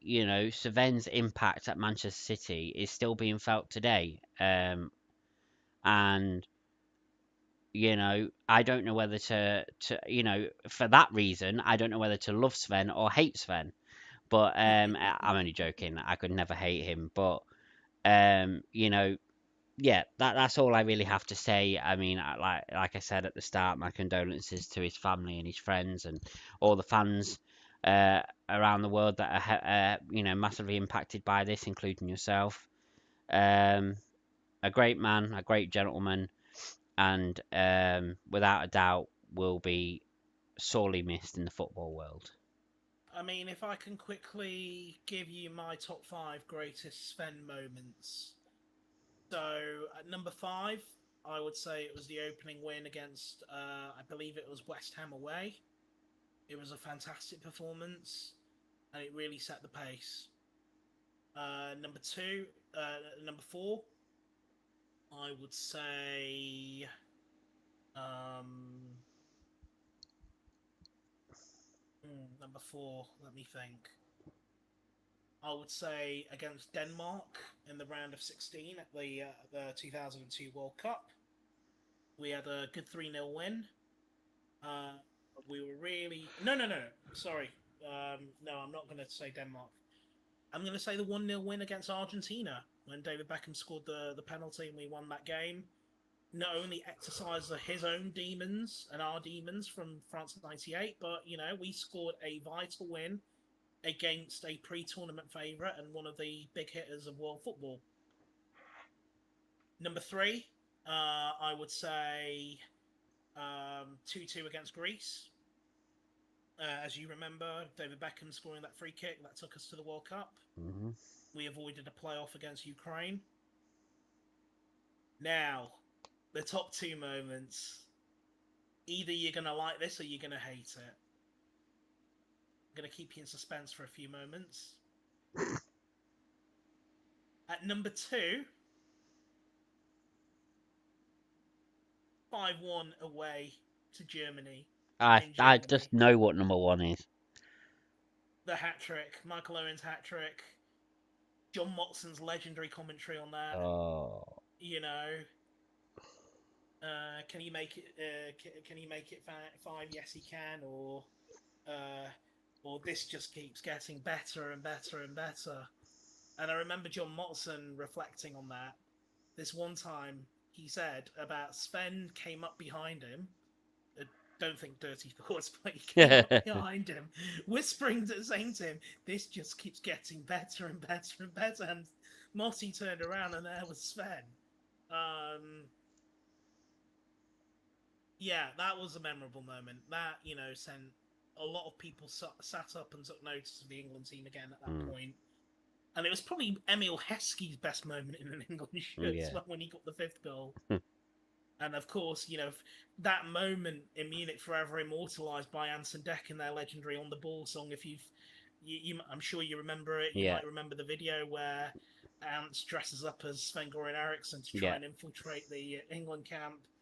It just shows that Sven left his impact on popular culture. And of course, just some honourable mentions. As I said, 3-0 against Denmark in the 2002 World Cup, 4-2 against Croatia at Euro 2004, and getting City into Europe via the Fair Play League, top 10 finish. We would have wanted more, but as a City fan, I would have taken it. But I think what I'm going to say is number one. How could I put anything else there? Doing the double over Manchester United. It was just the way that they played in both those games, without fear, and a bit of a swashbuckling style. And yes, United went and had a vintage season, by their own accounts, winning the Premier League and the Champions League. But to be able to say that we did the double over the Premier League winners and the European, the Champions League winners, that was significant. And as I said, that is something a lot of people can't say, can they? That they did the double over Alex Ferguson in a single season. No. That a lot of managers can't say that they got the better of that. If you think about it, Sven-Goran Eriksson is probably one of the only managers who probably has a 100% record against Alex Ferguson. Yeah. If I'm not mistaken, I think the only other manager who might have a 100% record against Sven-Goran Alex Ferguson is Pep Guardiola. Because obviously on the 2 occasions that you faced Pep in the Champions League final, he won both occasions. And then, so, we talk about great managers. How many managers can say that? Well, exactly. That they got the better of Sir Alex Ferguson. And for me, it meant a lot as a Man City fan. It wasn't just the fact that we beat Manchester United twice. It was the fact that what it signified for the club. That we were on the up again. And we were. Yeah, we finished one position lower the next season. We didn't qualify for Europe. We didn't really do as well as we had done. But we were on a trajectory. We were on the right path.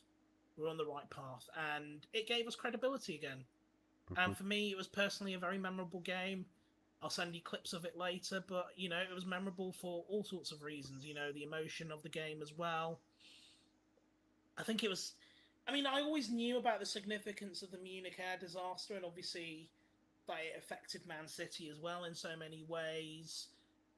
Frank Swift, a former Man City and England goalkeeper who was at the time a journalist, he passed away in the crash. Tom, as you'll probably know, Matt Busby was a former Man City player, won the FA Cup with Man City, was also a former Liverpool captain. But that was the first time I really appreciated the impact that event had, not just on the psyche of both football teams, but on the city of Manchester as well. And I'm sure at some point further down the line we may discuss that. But it's one of those things where people think Manchester is a city obsessed with football, and I would say yes, they're absolutely right. Yes, there's more to Manchester than football, but it is something that is so important to a lot of people. And its footballing stars mean so much to so many people. And for those of you who might not be, watching this stream now, who might not be aware of the Munich air disaster, do look it up. But yeah, it was the whole occasion of that match. It felt like it was bigger than just a league game. It was bigger than just a derby game. And yeah, I'm sure Manchester United would have preferred to have won that game with it being at Old Trafford, being the occasion. But yeah, we got the win. We celebrated it, but it also felt as though it was more the message that was sent out from that game that we may be on opposing sides, but we were united in terms of grief, in terms of commemorating those that had fallen, celebrating their lives, celebrating their legacies. And that was what came away from that. And I remember going there the weekend after to Old Trafford. I took pictures of the wreaths that that Sven and Alex Ferguson had left, the floral tributes. I also left I left some flowers there as well, and I bought a Man City scarf, and I left it. I remember leaving it there as well, and I left them a card. I think I left a card. I can't remember, but I can send you the pictures later. But yeah, that meant a lot, that game, and I still I think I have a scarf. I didn't go to that game. I think I might have bought the scarf. I don't think I did. I'm not sure, but yeah, it was a memorable game. It was a memorable game, and I think it's worth watching. Even the highlights, even though you're on the losing side, I think to really appreciate the significance of that, not just the victory for Man City, but the significance of that game. But yeah, that for me was my favourite Sven moment, and we've talked about Sven a lot now. You know, rest in peace, Sven Goran Eriksson. Rest in peace, coach. You gave us some good times. You gave us some crazy times. You gave us some heartbreaking times. But overwhelmingly, we'll remember the good times. You left English football and pretty much all the teams that you manage in a better place than which you found it. And I think for that, he deserves our unconditional gratitude and respect. Absolutely, absolutely. Um, yeah, I'm not really going to say much else about Sven now. I think we've talked in length about Sven. We've still got a fair few things to talk about, and we've been streaming for Yes. nearly an hour and 40 minutes. It's 1:10 in the morning, so I feel like we need to crack on. Um, Sure. so, in terms of sad stuff to talk about, I think we're on our last subject of this, and this was more a subject that I wanted to talk about more than what you wanted to talk about. Of course, you're welcome to voice your opinion if you want to. You don't have to. Sure. Um, but I just want to touch on um the things that have come out about Matthew Perry's death over the last month. Now, as we know, coming up in about 2 months' time, it will be the year. It'll be a year since Matthew Perry died. And if you're not familiar with who Matthew Perry is, where the fuck have you been, for one? But two, Matthew Perry was an American actor, best known for his role in what is my favorite TV show of all time, Friends. His role in that as Chandler, my favorite character. Um, he's best known for that, but he also did many films, but he really was best known for Friends. But he's also remembered for the things that he did in his personal life, all the help that he gave people, even though he was suffering himself for years and years and years with addiction and stuff like that. He's remembered for helping so many people beat addiction, even though he struggled to beat addiction himself.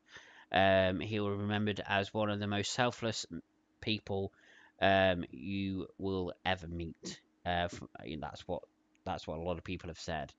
Um, but I just wanted to touch on it. I won't get into it too deeply. I've done like 3 videos about Matthew Perry when he passed away. I feel like I've talked about Matthew Perry a lot.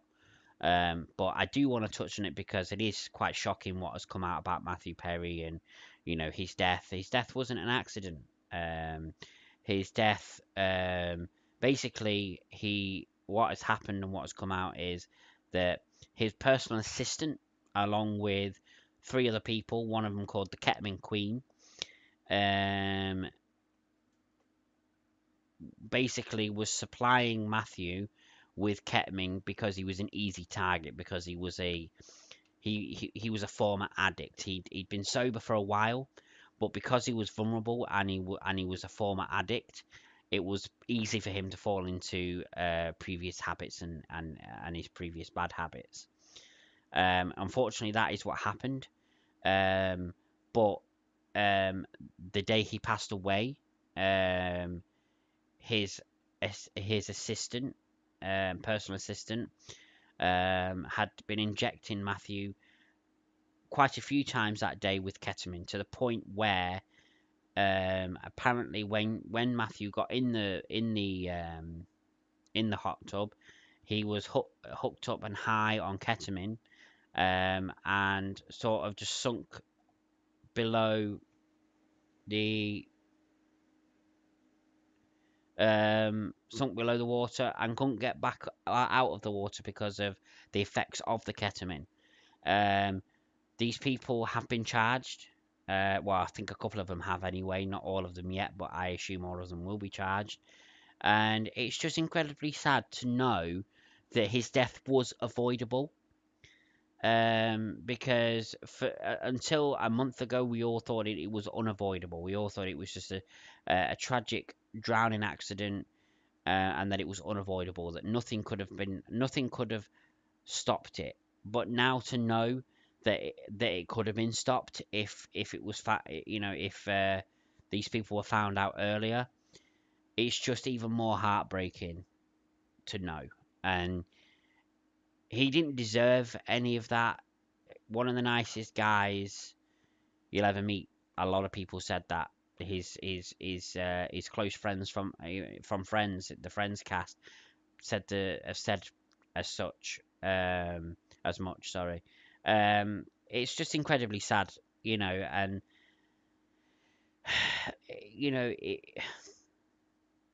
it's sad that the people that he thought he could trust the most, his doctors, his personal assistant, the people that he would have felt he could have trusted the most, were the people that betrayed him. It is so incredibly sad. I don't know what else to say apart from that it is incredibly sad. I hope the people that caused it rot in prison for the rest of their days. That's what they deserve. Yeah,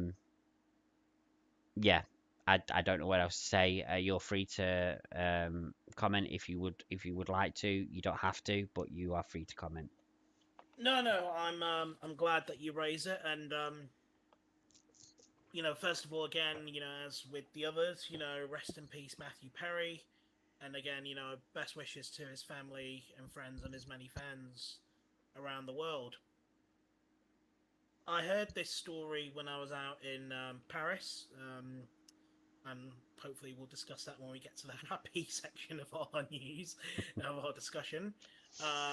But yeah, it was just incredibly shocking to hear what has come out. That this was completely avoidable, and that as a vulnerable individual, he was targeted by these manipulative, evil individuals. I don't know how else to describe them except as evil. Um, they preyed on a man who was clearly suffering in his personal life. Yeah, no, I agree with what Genetic ACGT is saying. Drug dealers are some of the lowest. They are the lowest scum of the earth. They are the lowest scum of the earth, and they targeted a man who had a history of depression, who had a history of, you know, personal issues, and drove him to death. Um, and a bit like how we've discussed Sid, a bit like how we've discussed Sven, people overwhelmingly have positive things to say about Matthew Perry. Now, in terms of the show Friends, I was a fan.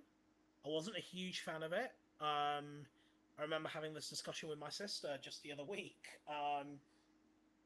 For various reasons, it's a show that I don't necessarily look back on fondly, but not because I detest it or anything like that. It's just there are other shows that I look back on more fondly. I think certainly I didn't have any one favourite character. And people might argue that Friends as a series, as a comedy, hasn't aged particularly well, but you could say that about a lot of sitcoms from a lot of different eras. So I'm not going to say that, oh, I don't like Friends because it hasn't aged well, because, sorry for going a little bit off topic here, but those who know me will know that my favourite all-time sitcom, apart from The Simpsons and The Fresh Prince of Bel-Air, is actually Happy Days, which itself was set in the 1950s, but was broadcast in the 1970s. And if we're going to talk about topics that were inappropriate or that haven't aged well, let's be honest, 1950s America hasn't really aged well. But the point I'm making is that it was just shocking to hear this story, and desperately sad that it could have been avoided. And yeah, no, I agree with you. I hope that the people that have been arrested and charged are dealt with by the fullest extent of US law, and if they're found guilty, that they end up behind bars for a very, very, very long time. Um, I don't know what else to say except that. The pain and misery that illegal drugs can cause, or drug dealing causes to victims and their families and friends. As Genetic ACGT said, these drug dealers are the lowest scum of the earth. You know, doing this to make money. Preying on vulnerable people, abusing people. And I'm not going to get into a lengthy discussion about how drug dealers operate, um, but it's just incredibly sad. And unfortunately, Matthew Perry wasn't the first, nor do I suspect he'll be the last high-profile celebrity to fall victim to drug abuse. But this is something that needs to be tackled. Absolutely. Too many times in Hollywood, you hear stories of actors dying young or falling victim to drugs. Another person we mentioned earlier this evening, Whitney Houston. Another one who, sadly, due to her drug addiction. Yeah. People like, I don't know if there's an actor that you would be familiar with called River Phoenix. Oh yeah. The brother of Joaquin Phoenix, died very, very young. Again, drug abuse. Yeah. Amy Winehouse. Um, so many celebrities. Yeah. It's just incredibly sad, and no doubt, once this goes to court, this is going to be a very, very, very high-profile case that's going to be followed all over the world. But overwhelmingly, we lost, a very endearing individual, with a natural talent for making people laugh. Who was a part of one of the most iconic TV shows of all time. And it's incredibly sad that he was taken away from us way before his time. Absolutely. And I agree with you. I hope the people that did this are found guilty and they pay the price for what they've done. Yeah. Yeah, absolutely. And that's all I'll say on that. Rest in peace, Matthew Perry. But I think that's it for the sad stuff. I think we can start smiling and be happy now. Sure, but could I ask if we could just take a short Yes, water I was break actually before? just about to say that. Before we get onto the happy stuff, I'm sure you're all ecstatic that we're going to get onto some happy stuff. We are going to just Unless there's any sad stuff people want to get out of the way now before we go on to the happy stuff. I mean, sure. If anybody's in the comments on YouTube or on Twitch, feel Yeah, free. the only sad sort of stuff I would say, obviously, as we all know, there are a lot of incidences going on in the UK. Thankfully, that now seems to be behind us. I'm sure you agree with me, Tom, that when I say that no matter how people might feel with what's going on in society, whether it's with the government, whether it's in the news or whatever they might feel about immigration or anything like that, violence is never the answer. No. Attacking innocent people and businesses is never the answer. No. Burning buildings with the intention of murdering people inside that building like animals is never the answer. No. And thankfully, you know, the authorities are dealing with these criminals, and that's all they can be described as, these criminals, with the fullest extent possible. Yeah. And it's shocking that you see people ranging from as young as 11 up to people in their 80s who were taking part in this. And it kind of begs the question, what is it exactly, what did they think was going to happen? And it was also based on disinformation as well. I'm not going to go into the details of what happened. People who follow the news, you'll know what we're talking about. You'll know the ins and outs of it. But I have never understood how anyone of sound mind could think that by resorting to things like that somehow A, they occupy the moral high ground, and B, that somehow they're going to get what they want because of that. And, you know, when you hear stories of communities coming together in the aftermath to clear up the damage, to help fix windows, to show solidarity with each other regardless of their background, you know, that's what it means to be British. That's what it means to be human. You know, that's what we talk about when we talk about British values, when we talk about humanitarian values. Not, you know, waving the flag and shouting slogans at people, not trying to intimidate people, you know. And those people who engage in that, they should be ashamed of themselves. They're not British. They're not representative of us. Absolutely. They are a disgrace. And when you have people across the board condemning them, they are an absolute disgrace. And, you know, I hope, you know, with them being sent to jail, I hope they reflect on what they have done. Yeah. Because, you know, they brought shame on us. They brought shame to our country. They brought shame to all of us. Yeah. You know, that's not who we are in Britain. And, you know, anyone who's been following this, anyone who's been watching this on the news, thinking that Britain is a violent, racist country, far from it. Far from it. You know, just like Genetic ACGT says, you know, these bad people are in a minority wherever you go in the world, and, you know, they don't represent us. No. And, you know, as I said, I'm sure you agree with me. I'm sure those listening and watching agree with me. You know, these people are nothing more than thugs. They've been treated as thugs, and they've been locked away as thugs. Yeah. And, yeah. Absolutely. I think it's time for that break. Yeah, I think we'll go for that break now, and when we come back, we'll be talking about some happier stuff. A few subjects that we want to talk about. I don't think there's too many things, so I don't think the stream's going to be that much longer, but who knows? So yeah. I've got the day off on Wednesday, so I'm happy to talk for as Yeah, long I'm as off as well, so that's why I said who knows. You know, we could, you know. I've got at least a couple of topics I want to talk about. Yes, me too. But and also, you know, Genetic ACGT and anyone else watching, following the stream, feel free to type in the chat anything you want us to discuss. We're here to discuss absolutely anything and everything. Absolutely.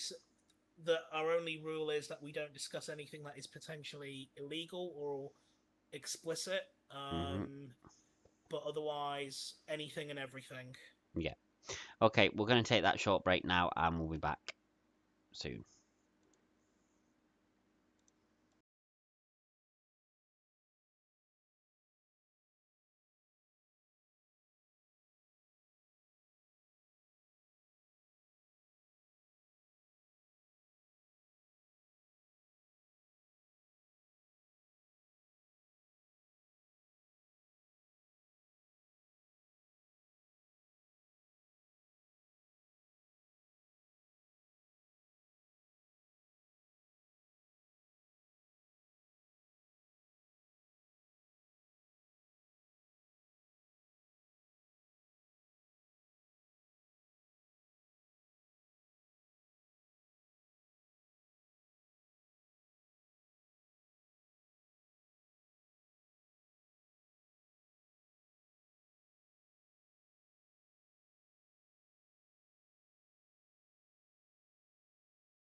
the extended break there. It's we were talking. Oh God, we were talking for quite a while there, and we just needed to give our voice boxes a bit of a rest. But yes, we are back. Let me just get the let's get this back up. Yep, so we are back. Like I said, we're going to start sort of slowly transitioning over to some happier news and some happier topics. But before we do that, I think one last thing I think we need to discuss, which is not really a happy topic, so I apologise that there is one more. It's not really a sad topic, but a depressing topic. It is very depressing. Um, we have to talk about the recent actions of. I'm not going to call him the Immortal anymore. I'm going to call him the cunt, Hulk Hogan. Uh, uh, yes, I meant that. I cannot stand him. I think we need to talk about the recent actions of him. I I'm wish there was a stronger word to describe it. yeah, I'm not as I've not really watched any of this like his speeches and stuff that he's done, so I only know from what Professor Wigglytuff has told me.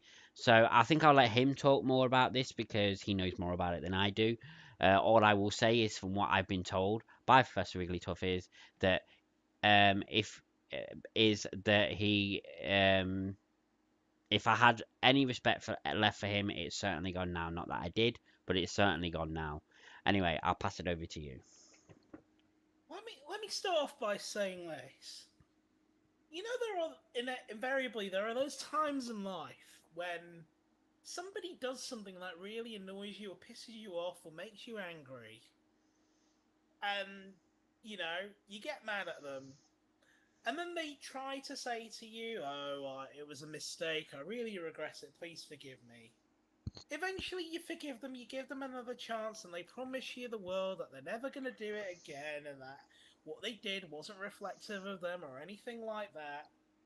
And there are some people out there who see right through that, who know that this person isn't sincere, and there are people that disagree with that, or they criticize those people, saying the person's not sincere, saying, "Oh, you're not giving the person a chance. You're part of the problem." Blah blah blah. And then further down the line, the person that said they were going to change and not do it again, blah blah blah, goes and does it again. Of course, we're talking about Hulk Hogan here. We're talking about the fact that he infamously was caught on tape saying racist comments. And it wasn't a case of that the comments were open to interpretation because, first of all, he wasn't under the influence in any way, shape, or form. And in that recording, he actually went out and said, am I a racist? Yeah, I guess I am a racist to an extent. So he actually said it in those words, I am a racist. Okay? That was made public. I'm not going to go into the ethics about people being privately recorded and recordings being shared. As it was shared. We all found out about it. He was excommunicated from the wrestling community for a while, removed from the Hall of Fame. He went on this lengthy tour around the world, coming to the UK, crying on TV. "Oh, that's not me, brother. I'm not a racist, brother. You're gonna all forgive me, brother. I'm gonna be a good man, brother. It's not me, brother. I believe in the equality of all man and peace and love, brother. You gotta understand. I grew up in a racist neighborhood, brother, so I became a racist, brother. It's not my fault, brother." But anyway, so he does that. Eventually, against my better judgment and against a lot of the wishes of a lot of people, Hulk Hogan was brought back into the WWE, back into the Hall of Fame, featured on merch again, and all sorts of stuff.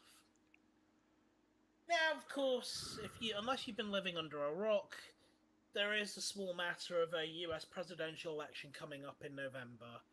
And once again, Donald Trump is going for the presidency. In what is going to probably be an extremely tight race. It is one that could go either way.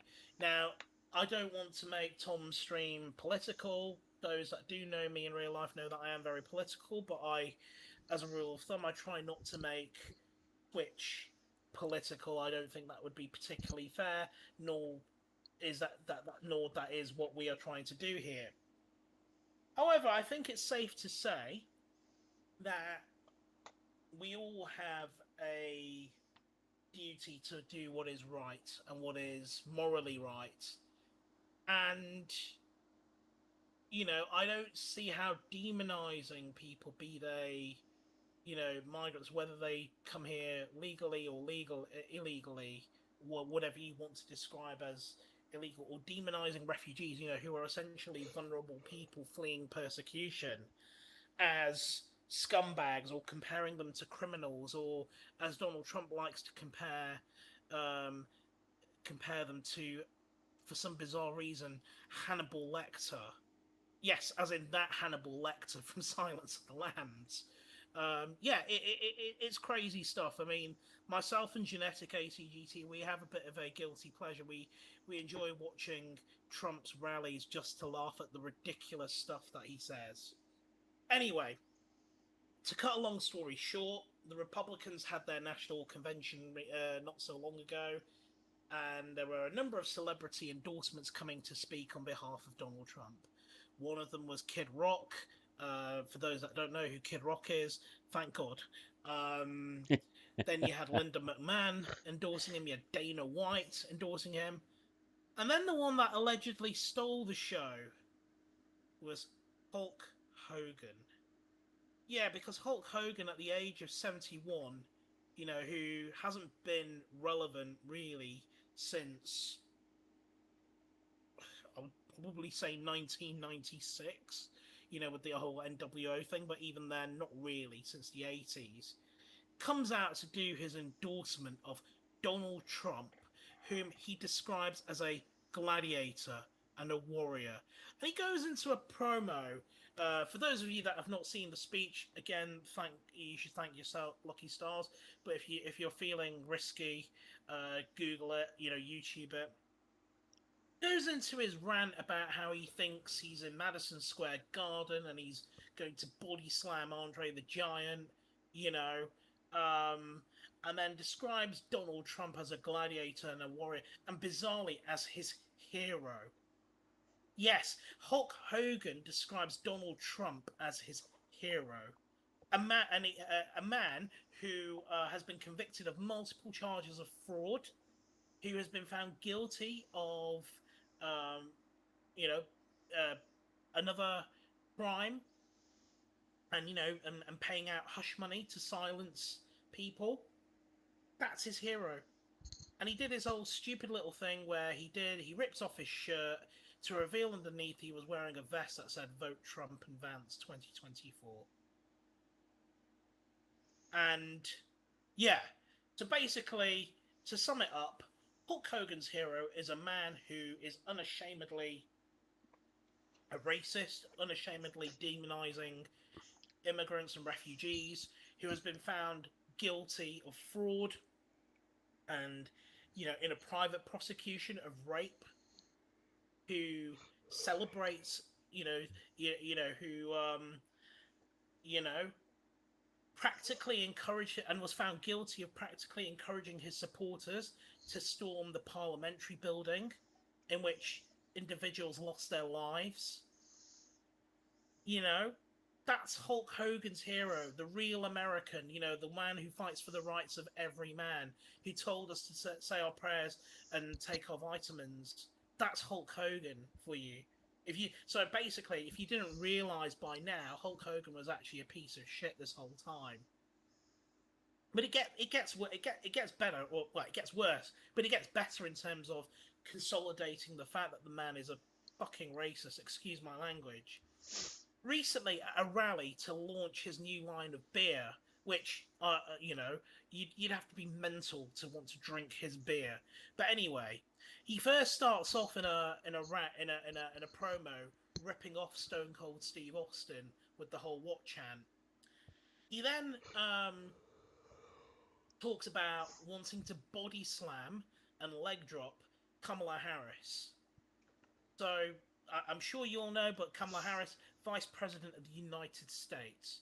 Joke or not, but to joke about violence against a woman, no less that woman being Vice President of his country. Okay? It gets worse. He then starts making comments about Kamala Harris's racial heritage, herself being of American, Jamaican, Indian heritage, and a rhetoric that Donald Trump and other Republicans have been pushing, calling her a chameleon because she identifies as different races. Because there's no such thing as biracial individuals. There are plenty of people with mixed heritage. Hulk Hogan himself is Italian American with roots from Panama in South America and in Europe. So there's that. He then starts making fun of her racial heritage and say, "Oh, is she Indian?" Right? Obviously, not meaning Native American, but Indian as in the country India. He then makes a racist gesture about Native Americans, doing a salute and like putting on a accent. He then stops short of that and then goes, "Oh no, I'm going to get in trouble for that." And he goes, "That wasn't me talking, that was the beer talking." And he didn't even apologize for it or anything. He blamed it on the beer. But if you watch the video, he doesn't sound particularly drunk. And to be honest, I've been drunk sometimes in my life. I'm sure we all have. Being drunk doesn't make you a racist. No. Being drunk doesn't make you violent. Being drunk doesn't make you anything except being drunk. And it's like, just when you thought this man couldn't get any worse and that he hasn't learned anything, he does that. He does that. And I also believe he came out with some bizarre statement the day after. Again, not apologizing for what was said, but when he was asked about it, and he says, "All I believe is peace and love." Yeah, you believe in peace and love. That's why you joked about violently attacking a woman. No less, that woman being Vice President of the United States of America. Like, Tom, if me or you or Genetic ACGT or anyone here said anything like that about a UK politician or a US politician in a public forum, I guarantee you we'd have a visit from the police. Absolutely. And this man, if you can even call him that, is allowed to say stuff like that, and he walks away free. It is absolutely pathetic what this man has become. Joking about something like that, especially weeks after, his own so-called hero was nearly assassinated.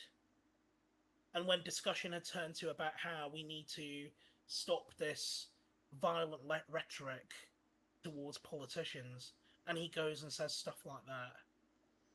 Yeah.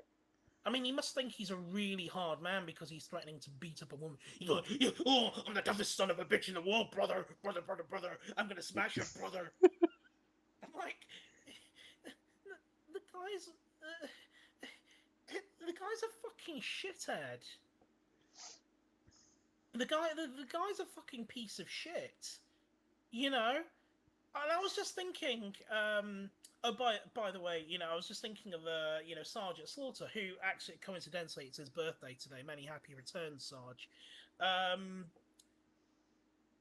Sergeant Slaughter, when he was involved in that angle where he was playing an Iraqi sympathizer, was absolutely scared for his life as to what the general public were going to think about him portraying a character, even if it was just in a comedic way. And here's Hulk Hogan going around behaving like a racist thug, not without a care in the world. If I had a wish, it would be to go back in time, and all those times Hulk Hogan won at WrestleMania, get the other person to win, whether it's the Iron Sheik, whether it's Sergeant Slaughter, whether it's Sid, R.I.P., whether it was Andre the Giant. I so wish Andre the Giant had been the one that had body slammed Hogan through the ground. Yeah. Thank God for the fact that The Rock got that win over Hulk Hogan at WrestleMania 18. As I was saying to a Canadian friend of mine, that piece of shit Hulk Hogan screwed over Bret Hart. He didn't want to get in the ring with Bret Hart because he knew Bret Hart would have legit showed him up as a wrestler, beating him up senseless. Wish he had. I wish he had. Yeah, if you haven't guessed, I hate Hulk Hogan. And this is coming from a person who absolutely hero worshipped the guy as a kid growing up. I think, to be fair, I think a lot of us did. You know, even the rants that I would do, I'd try to imitate Hulk Hogan. Mm. You know, when I think of iconic wrestling moments and, you know, charisma in wrestling, yeah, I would think of Hulk Hogan, and he has completely soiled his legacy. Absolutely. For what? For what? For what? You know. And what makes me even more pissed off when he said all that stuff about how those racist comments, even though he actually said categorically that he was a racist, when he tried to convince us that he wasn't a racist, and he goes and makes comments like that about Native Americans, I know. about mixed race people, about I can't remember, you know, joking about being violent against women and girls in a world where violence against women and girls has been like a hot topic around the world. You know, it pisses me off watching Raw and SmackDown or any WWE programming, and they do that intro at the beginning, and it's Hulk Hogan's face that shows up first. Mm. You know, if I wasn't so cheap and I could buy multiple televisions, I'd just throw a hammer at the TV every time I see Hulk Hogan's face. Yeah. Honestly, I hate the man. I hate the man. You Yeah. know, honestly, I'll say to you and anyone else, if any of you have any merchandise with Hulk Hogan's name on it, flog it on eBay. Flog it now. Because the way he carries on, that merchandise isn't going to be worth a penny by the Mm. time he dies. It wouldn't be. And you know, if you want to stick the boot to him even more, sell it and donate the money to an anti-racism charity in Hulk Hogan's name. But you know, the man is an absolute fucking disgrace. He is. He is. There was still even a time I was contemplating that if he ever came for an event, you know, one of these autograph signings, that I might go to one of them. You know what? I still might, just so I can tell him to his face that he's a piece of shit. But I sincerely hope, you know, I will not do that anymore, even for that. Whatever shred of goodwill I might have had towards the man, I don't have it now. Tom, as you know, and others might know, I'm a keen collector of sports memorabilia and wrestling memorabilia. I have a substantial collection of signed belts. I don't have one by Hulk Hogan, and you know what? I don't ever want one by Hulk Hogan. And I hate to say this next point, and again, trigger warning, forgive me for saying this. In no way, shape, or form am I trying to somehow mitigate what Chris Benoit did all those years ago. But between Hulk Hogan and Vince McMahon, it honestly feels like they are engaging in a race to the bottom. When you thought it couldn't get any worse than what Chris Benoit did, you have what Vince McMahon's been accused of, and he's still not faced justice. And you have Hulk Hogan behaving the way that he is. Not to mention the fact Hulk Hogan screwed over so many people throughout his career, manipulated things and everything like that. It is absolutely shameful to see that this man who may well still be idolized by many people, but who was once seen as a hero to many, many, many people all over the world from different backgrounds, lower himself in this way. Now, I need to caveat, it doesn't matter about people. Well, sometimes it does, sometimes it doesn't. But if people choose to vote for Democrats or the Republicans, Labour or the Conservative Party, that's up to them. That's their democratic right. But it's the manner in which Hulk Hogan has behaved in all of this Mm. that I find deeply depressing. Deeply depressing. Absolutely. And I'll leave you with this one last fact. Until recently, John Cena broke the record for the most number of wishes granted, you know, through the Make-A-Wish Foundation. Do you know who the person was that he beat? Who? Hulk Hogan. Mm. Up until the early 2000s or something like that, Hulk Hogan was still the most requested man for the Make-A-Wish Foundation. I'll need to check out that stat, but I do believe he was certainly at one time the most requested man, even all the way through to the late 90s and early 2000s. to think that this man who did all those Make-A-Wish requests, I mean, if you just Google it, there's so many clips of him, with children, promoting stuff, doing charity stuff, and all sorts, calling us as Hulkamaniacs, telling us to do good in the world, to respect everybody, to say our prayers, take our vitamins, do the right thing. And he does this. It's Mm, like being told that Santa Claus doesn't like children. it is. It's so deeply sad. And yeah, people are human beings. There are so many great people. Okay, I'm not going to call him a great person, but there are so many people in history who have their flaws. As Genetic ATGT will know, we've discussed this recently, whether it's people like Mahatma Gandhi, whether it's people like Winston Churchill, you know, even American leaders, UK prime ministers. There are so many people who have flaws, but Hulk Hogan's flaws just seem to, you know, there are no depths to which he will sink. Mm, I also understand that there was an incident at one of his rallies recently, Hulk Hogan's, where a female protester got arrested. So, look, people make points about, cancel culture and woke culture, but I think this is one of those times where I would absolutely justify Hulk Hogan being cancelled now. yeah, I agree. I want the guy to be forgotten. I want him to be erased from wrestling history. Okay, we might not be able to erase his name from the history books, and every time we talk about WrestleMania, inevitably he will have to be mentioned. But I want it to be a case of that we just mention him as a footnote. Yeah, We don't have to We literally do not have to celebrate him anymore. no, There is nothing to celebrate. The there, man there is a really isn't. disgrace. He is. But I will leave it at that because if I talk any more about Hulk Hogan, I'm probably going to Hulk up, rip my shirt off, and want a leg drop and body slam Hulk Hogan myself. But this is what's happened to the man. He's Mm, such a tough man that he has to resort to stealing Steve Austin's promos and threatening, to body slam a woman. yeah. That's all. Those are the only victories he can gain these days. But yeah, no, he's a disgrace. I mean, Genetic ACGT as an American, obviously you're more in tune with what's going on politically there. Feel free to comment in the chat about that. But I mean, we can always come back to your points as we go on. But I'm happy to stop talking about Hulk Hogan now. Honestly, I'm going to say this. We don't get into trouble for saying this. I would honestly not give a shit when that man dies. No, I have to agree with that. And If anything, I'd probably want to attend the funeral just so I can make sure he's dead. yeah. Um. Anyway, that's the last bit of depressing stuff. We're gonna actually talk about happy stuff now. Um. Great. And the first thing I wanna touch on. Well, we won't be just touching on it. We'll probably talk about this for quite a while. But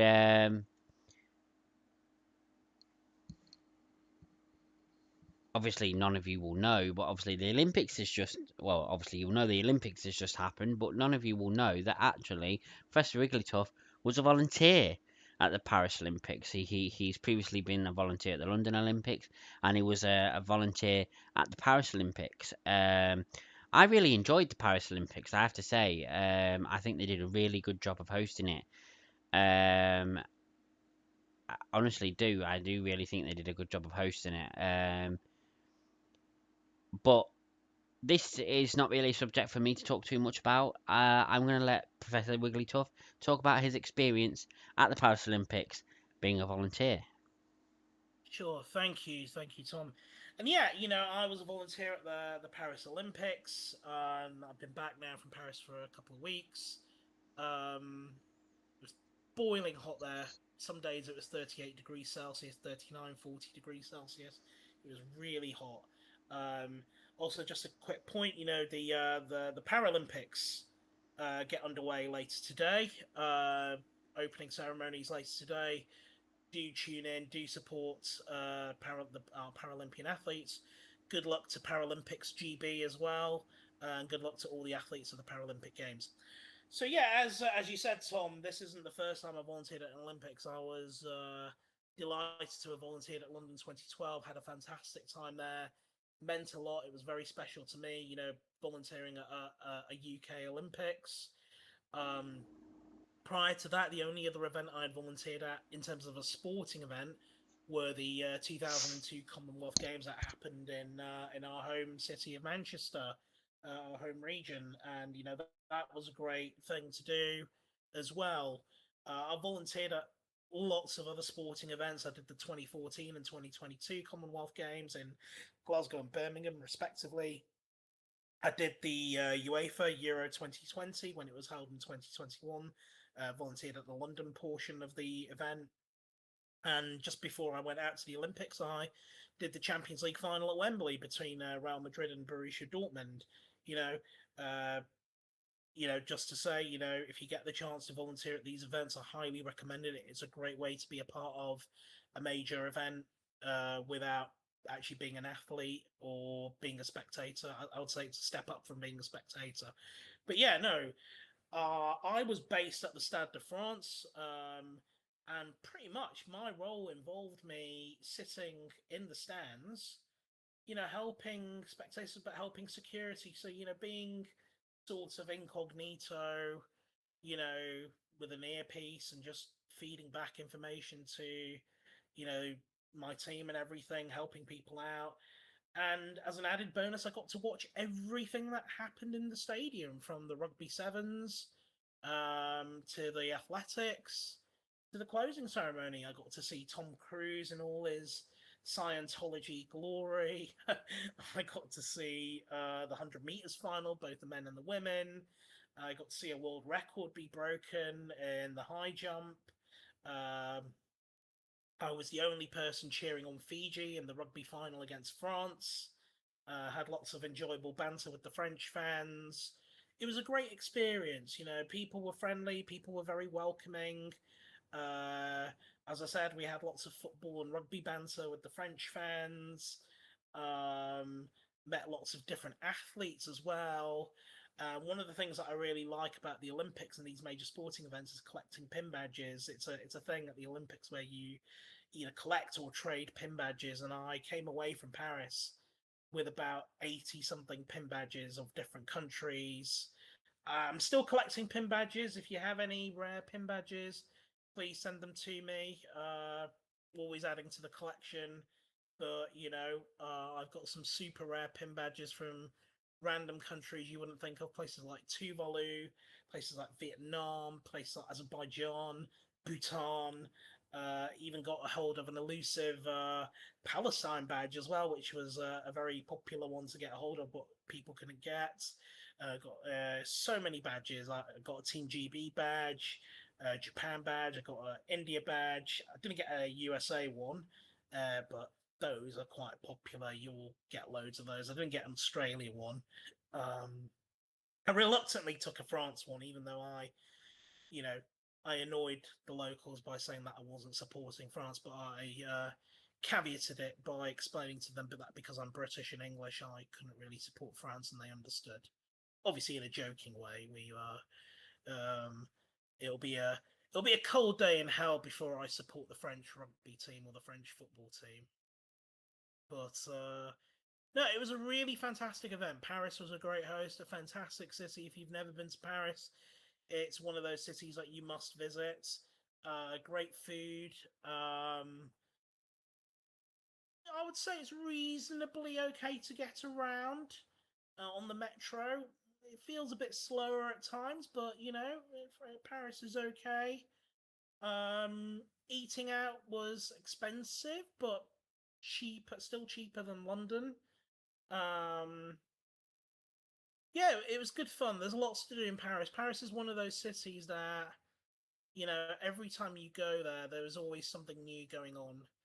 Whether it's another museum or an exhibition or a pop up or something like that. And, you could go there for 3 weeks like I did. You could go to a different museum or a gallery or something every day, and you still would have not scratched beneath the surface of what Paris has to offer. And certainly, most of my time was spent doing Olympics related stuff. I thought, look, Paris is one of those cities that will always be there, but the Olympics won't. And if I could pick a highlight, um, difficult one. I think the closing ceremony was there. I think being at the 100 meters final. But I think, on the second to last day, I went to the Eiffel Tower. I did this bizarre thing where I was sleeping under the Eiffel Tower. Lots of people were doing the same and just staring straight up at the tower. You've probably seen my pictures, Tom, and recording a video or taking pictures, watching it as it goes from day to night, and the lights coming on the Eiffel Tower, and the lights sparkling. Um, you know, that was one of those real Parisian moments. It's not my favorite city in the world. I don't mean that in a bad way. But you know, I think if you want to travel the world, see the world, it's one of those places you have to go to. And you can't go to France and not see the Eiffel Tower at least once. But I had a great time at the Olympics. Team GB did well, I think. They got 65 medals, which was one more than their total in Tokyo. Albeit they didn't get as many golds this time around. Um, but I think Team GB did fine. I think they did great. Attention will now turn to the next Commonwealth Games, which could potentially be held in Glasgow. The Winter Olympics, which will be held in February of 2026 in Milan. I might go and volunteer there. We'll see. We'll see. And of course, the next Olympics, which will be in Los Angeles in 2028. But yeah, no, my advice to you, Tom, to Genetic ATGT, anyone listening, look, volunteering is great. It doesn't have to always be at a major sporting event. It could be something you do in your local community. For many, many years, I used to volunteer at a local hospice in Oldham. Tom, you might be aware of it. It's called Dr. Kershaw's Hospice, a very well-known charity in the Greater Manchester area. But volunteering at these events is a great way to get involved behind the scenes. You never know who you're going to meet as well. Even when I was doing the Champions League final at Wembley, I got to meet a number of former players, including Stefan Honsho, former Switzerland and Liverpool defender, and Stuart Pearce, who my colleague didn't know who he was. And she was asking, so are you a former footballer? And it goes, it's Stuart Pearce. And, we were chatting about his time at City.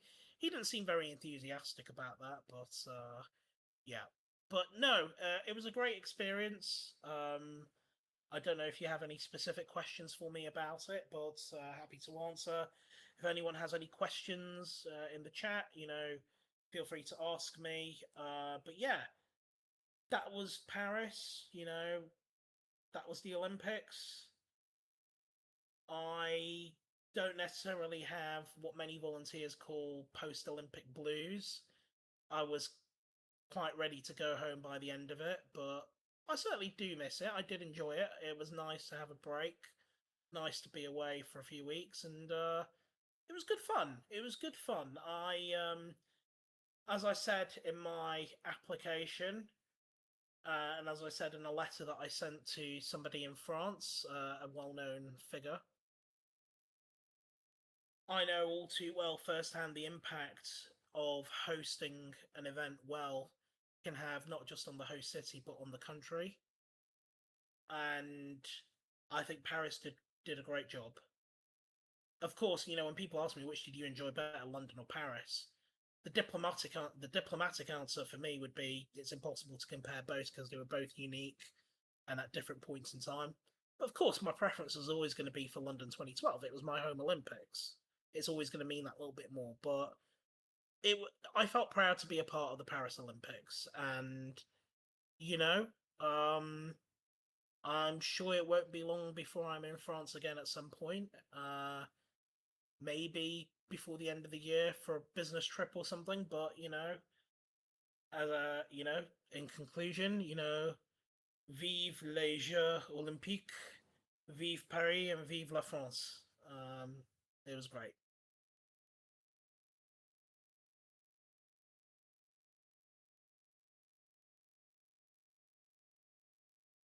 Oh, we can't seem to hear you, Tom.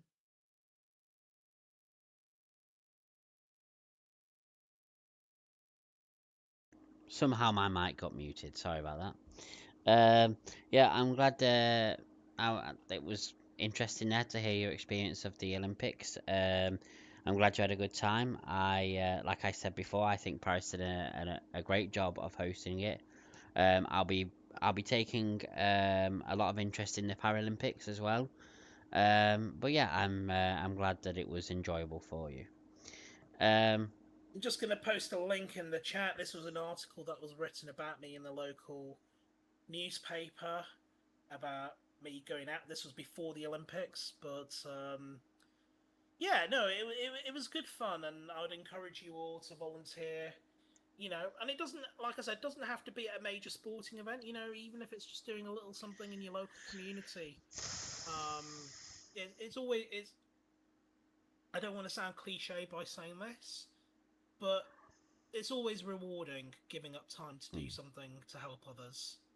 Um, Especially when you can see a difference that it makes. I've been proud to be involved in so many different projects, whether it's helping in a hospice or a care home, helping vulnerable individuals, helping the homeless, mm, um, whether it's helping on phone lines, listening to people, who just need someone to chat, to talk to. It's a gratifying thing to do, and you know, as I mentioned earlier when we saw in the aftermath of the riots, you know, giving up just a little bit of your time can go such a long way. yeah, And I think somewhere along the line, and not just in Britain but around the world, when you see all these tensions, people forget about the one basic fundamental thing we can all do to make the world better, which is help each other. yeah.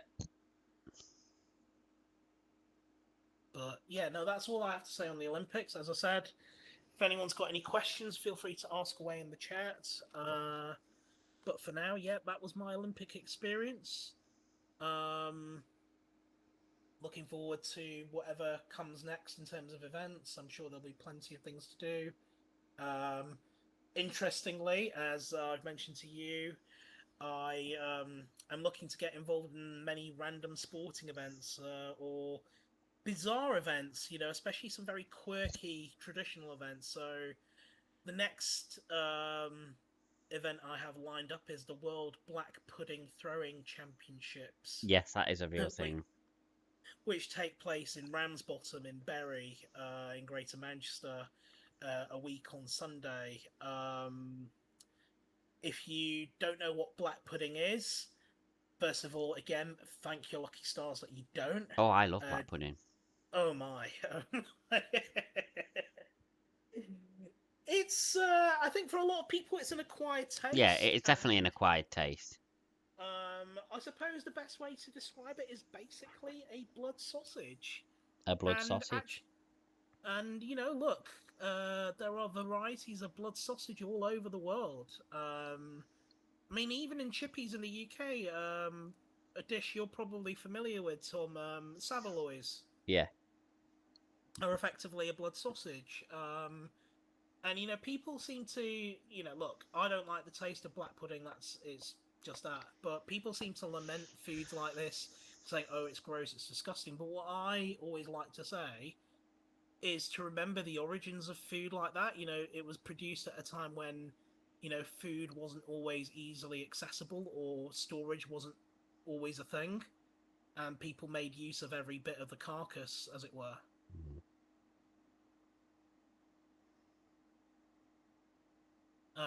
But just for the record, you can get vegan black pudding, so Oh, yeah, I've heard of that. Yeah. which probably isn't black pudding at all, but nevertheless, it means none of us get to miss out on the glory of black pudding. Mm. But for anyone wondering what's actually involved in the World Black Pudding Throwing Championships, it basically involves Throwing black pudding. throwing throwing black puddings at some Yorkshire puddings, two completely different items. um, which are on a high pole, and whoever can knock off the most is declared the world champion. Wow. And they've had champions from all over the world. I think the most recent world champion was from Turkey. Mm. So, it's truly an international event, and it's one of those things that are just so quirky and so British, and so, in a novelty way, so very tribal. The idea of throwing a Lancashire black pudding at a Yorkshire pudding to knock off the Yorkshire pudding, a little bit of a cheeky dig from Lancastrians towards the Yorkshire, towards the Tykes as we call them. Mm. For those who don't know about that, obviously it's a rivalry that goes all the way back to the Middle Ages and the War of the Roses, and it still, in some ways, still exists today, Mm. particularly in a footballing context, as my friend Tom will know, in the Manchester United Leeds United rivalry. Dirty, filthy Leeds. So it's one of those quirky, quintessentially British traditions. So if you ever find yourself travelling to the UK around about that time, or you find yourself in Manchester, take the short trip from Manchester to Bury on the Metrolink or train from Piccadilly or a bus, and take in the sights and sounds of the Black Pudding World Black Pudding Throwing Mm. Championships. And then in October, I am heading to the World Conker Championships that are being held in Northamptonshire, so in the south of England. And yeah, it's basically the school game of conkers. For those that are not familiar, so conkers are basically the common name for what we refer to as horse chestnuts from the chestnut tree. These are different to ordinary chestnuts. You can't eat these; they're poisonous. Um, and what people tend to do is they drill a hole through a conker, lace it with shoelace, and the aim of the game is to take turns to hit your opponent's conker until it either smashes or falls off the lace. In some variants of the game, if your opponent's conker comes off the lace, you stamp on it. In others, you don't. And many people have used so many different tricks over the years to cheat by hardening their conkers, whether it's baking them in the oven, soaking them in vinegar, or my personal favourite, which was putting multiple coats of nail varnish. In fact, I had a conker that I still had in my drawer for many years, that never had a scratch on it because I put so many coats of clear nail varnish on it. And an interesting final tidbit about conkers, I don't know if this is true or not, but apparently keeping conkers in your rooms, in your homes, scares away spiders for some bizarre reason. I don't know about that, but I need to invest in some conkers. I don't mind spiders actually. It's lizards I don't like. That you get in subtropical climates. Oh yeah. House geckos. They're just so. I find them so creepy. Mm. I find them so creepy. But yeah, those are my endeavours. You know, yeah, no, it was a great Olympics, and please do support our Paralympians as well. The games get underway to the opening ceremonies today. It is now tomorrow already here in the UK, but I suppose for you, Genetic ACGT, that will be tomorrow, so 28th of August. Yeah, the Paralympics opening ceremony, and once again, good luck to Paralympics GB. Absolutely. Anyway, let's get on to our next topic. We're getting towards the end now. I think we've got a couple more things to discuss, but I think we're getting towards the end now. The next thing I think we should talk about. I don't think this will be a lengthy subject. I don't think there's a lot to say about it, to be honest. But I think it's important to talk about it, and I think it's quite big news, really. And it would be quite big if it actually happened. And what I'm talking about is, and we're going to talk about football for just a little bit now, is of course the potential transfer of Raheem Sterling from Chelsea to Manchester United. Now, that would be very, very weird because obviously he's a former Liverpool and City player. For him to come to United would be very strange. But that's not even the big thing coming out of this story. It is about what is happening with Raheem Sterling at Chelsea. Um, yeah, that's it. You know, believe it or not, that is overshadowing the fact that he's a former City and Liverpool player that is potentially going to go to um, Man United. Now, I don't really know the details of what's going on with him at Chelsea. I think my co-host does, so I'll let him go into that. But what I will say, as a Man United fan, am I interested in bringing Raheem Sterling in? I have trained myself for years and years and years to dislike Raheem Sterling because he was a Liverpool player, then he was a Manchester City player. I have trained myself for years to dislike the man because of that, not in a personal way, just because of the teams he played for. It's going to be very difficult for me to then train myself to like the man all of a sudden because he's playing for my team. Do I think he'll be a good addition? Uh, Genetic ACGT says, "Sorry guys, I'd stick around, but unfortunately I've got to get up early. Have a good night."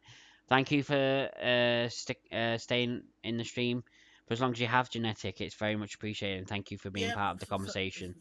Thank you, Genetic ACGT, as always. Thank you for your support. All the best. Have a good evening. But yeah, going back to Raheem Sterling, yeah, it's going to be very weird to be cheering Raheem Sterling on if he comes to United. Do I think we need him? I think he would definitely bring something to Man United. I think he's definitely a good player. Is he still a good player? Yes, he's still got his he still is. I think. Um, yeah, that's really all I have to say on it. I think it could be a good signing. It'd be probably the shock signing of the transfer window. But we'll see. We'll see what happens. I pass it over to my co-host. Thank you. And just as we're talking, I'm just googling, obviously, to see that. Excuse me. The latest news on this situation now. An interesting fact: Raheem Sterling grew up not far down the road from where I live. Actually, he lived in the Wembley area, so he used to grow up playing Wembley in the shadow of the Wembley, playing football in the shadow of the Wembley Arch. So that's an interesting bit. Another point I would make as well. Apparently, he was a boyhood Manchester United fan, so it may not be as bizarre a transfer as people might want to think. Obviously, the fact that he played for two of Manchester United's, you know, fiercest rivals is a fact that is not lost on this. Um, but I think for me, the most bizarre situation is as follows. Now, I rate Raheem Sterling, and I am one of the few people that probably thinks he should have been in the Euro squad, and that he might have offered something coming on in one of those games, even in the final. As it happens, that wasn't the case. Was Southgate justified not to pick him? Yeah, I think so. He hadn't been in great form for Chelsea this past season. When I think about how his career at Manchester City ended, I think ultimately, he was losing his sharpness, and there were times when I particularly remember that semi-final against Real Madrid when Madrid went through, after extra time, when they hit back some goals in injury time and they went through after extra time. So 2022. And he had so many shots on goal and he just couldn't convert them. And I also remember back to the 2021 Champions League final. Sterling has had opportunities, but for whatever reason, they were just never converted. But he's by no means a rubbish player. This is a man with 82 England caps, and I'm optimistic, and I would very much like to see him add to those caps. I hope he can. Even if he's not necessarily a first-team player, I still think he has something to offer at the top level, certainly at international level. And, with all due respect, I think he's a good player, but I don't think Ivan Toney is particularly outstanding. So if Ivan Toney can get into the England squad, then Raheem Sterling should be there. But I think the bizarreness, what is bizarre about the situation, so obviously to clarify why this is causing a lot of headlines, Chelsea find themselves in a situation where they have a literally massive squad of players that they need to trim down. Sterling has now been left out the last couple of games, and when he was left out the first game of the season, his agents released a bizarre statement asking the club for clarity. Now, that action was widely condemned by a lot of people because of the manner that he chose to do it very, very publicly. And when some would argue that Sterling was fully aware of what the circumstances were and that he was basically using the situation to his own advantage. Now, that's not for me to comment, but nevertheless, it's obviously portrayed him in a negative light. I think it's a very weird situation for Manchester United to be going after him, because I feel that where Manchester United are and where they want to be, I don't necessarily see how Raheem Sterling is going to be the one to take them there, i.e. challenging for the league, challenging for a top 4 finish. But also you have to kind of caveat this with, and apologies that I use the word caveat a lot, but look, Manchester United are still a big club. They're Manchester United. They will always be a big club. But they're obviously not going to attract a truly superstar player at this moment in time without Champions League football. Manchester United are obviously not the Manchester United of old. So maybe they are looking at this from a pragmatic situation, that here is a player they could potentially get on the cheap, possibly with a swap deal with Jadon Sancho. And if it means, they have him for 2 or 3 seasons, may not always be a first team player, but he can get some goals for them, why not? Now, is he a like-for-like replacement with someone like Marcus Rashford? Maybe. But yeah, I mean, I don't think Sterling is a bad player. Would I have wanted him back at Manchester City? It depends on what he excuse me. It depends on what he really has to offer at this stage. Is he still a good player? Yes. He's a shadow of his former self. I agree.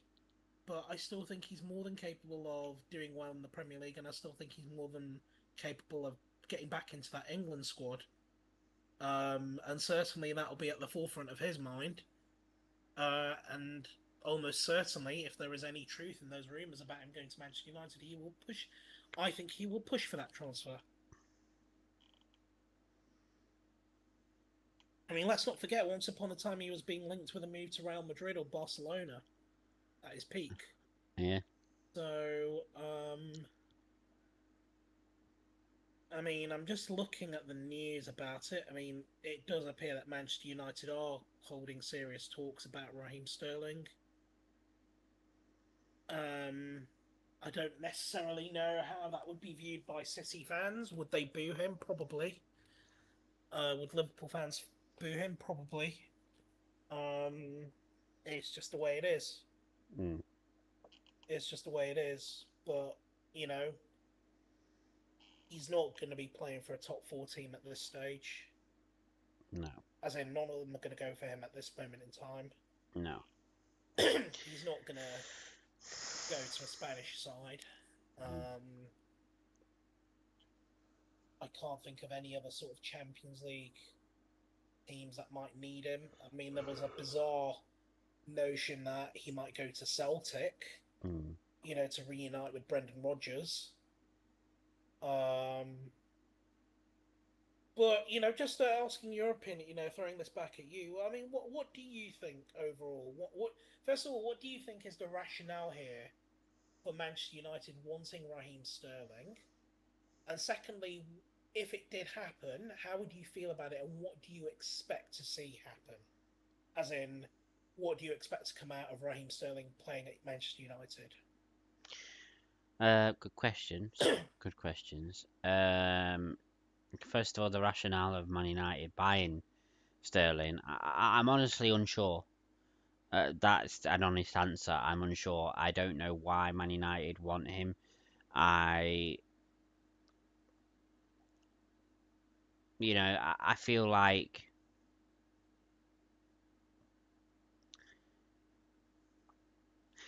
they didn't want him. And then Raheem Sterling, the stories come out from Raheem Sterling saying that he wants to sign for Man United because he wants to get play time, because he wants to get back in the England squad, which is absolutely fair. And then all of a sudden United are like, oh yeah, we're interested. Before that story, there was no stories about Man United looking to sign Raheem Sterling. The only story I saw about a transfer was Ugarte, who we've just signed, or it's pretty much confirmed. So that's the only story I saw recently of transfers, apart from obviously the players we've already signed. Not one story was there about Raheem Sterling. Then Raheem Sterling says what he says. All of a sudden, we're interested. It's like it sort of feels like, um, you could use a different scenario to sort of say what it's like. So it almost feels like a girl who has had no interest from anybody, and then all of a sudden this really fucking just this one person decides to show interest. She doesn't really want him, but oh, nobody else is showing interest. Let's go for them. You know what I mean? That's what it feels like. It feels like, oh well, we didn't really want him, but we can't really sign any big time players. So yeah, let's just go for Sterling because he wants us. You know what I mean? That's what it feels like. It feels like almost like a desperation signing, and that's not to say that Raheem Sterling is this really awful football player. He isn't. He is a good football player, but like I said, no interest from Man United before Sterling said what he said. And all of a sudden, we want him. Well, here's the thing. I mean, yeah, I think we have to keep. We have to reiterate the facts. Neither of us are suggesting Raheem Sterling is a bad player, but when you consider big signings that could have been made Mm, by our respective teams, he wasn't somebody that you would have put on the top of the list. no. Now, there is one person we haven't mentioned here that I think is playing a role in this, in the sense that where's he going to end up? And that's Jadon Sancho. Absolutely. Now, the line of thought was it was going to be a swap deal plus money for Sterling, with Sancho going to Chelsea. Mm, Now, obviously, I think it's safe to say Sancho doesn't have a future at Manchester United. mm, I think we can.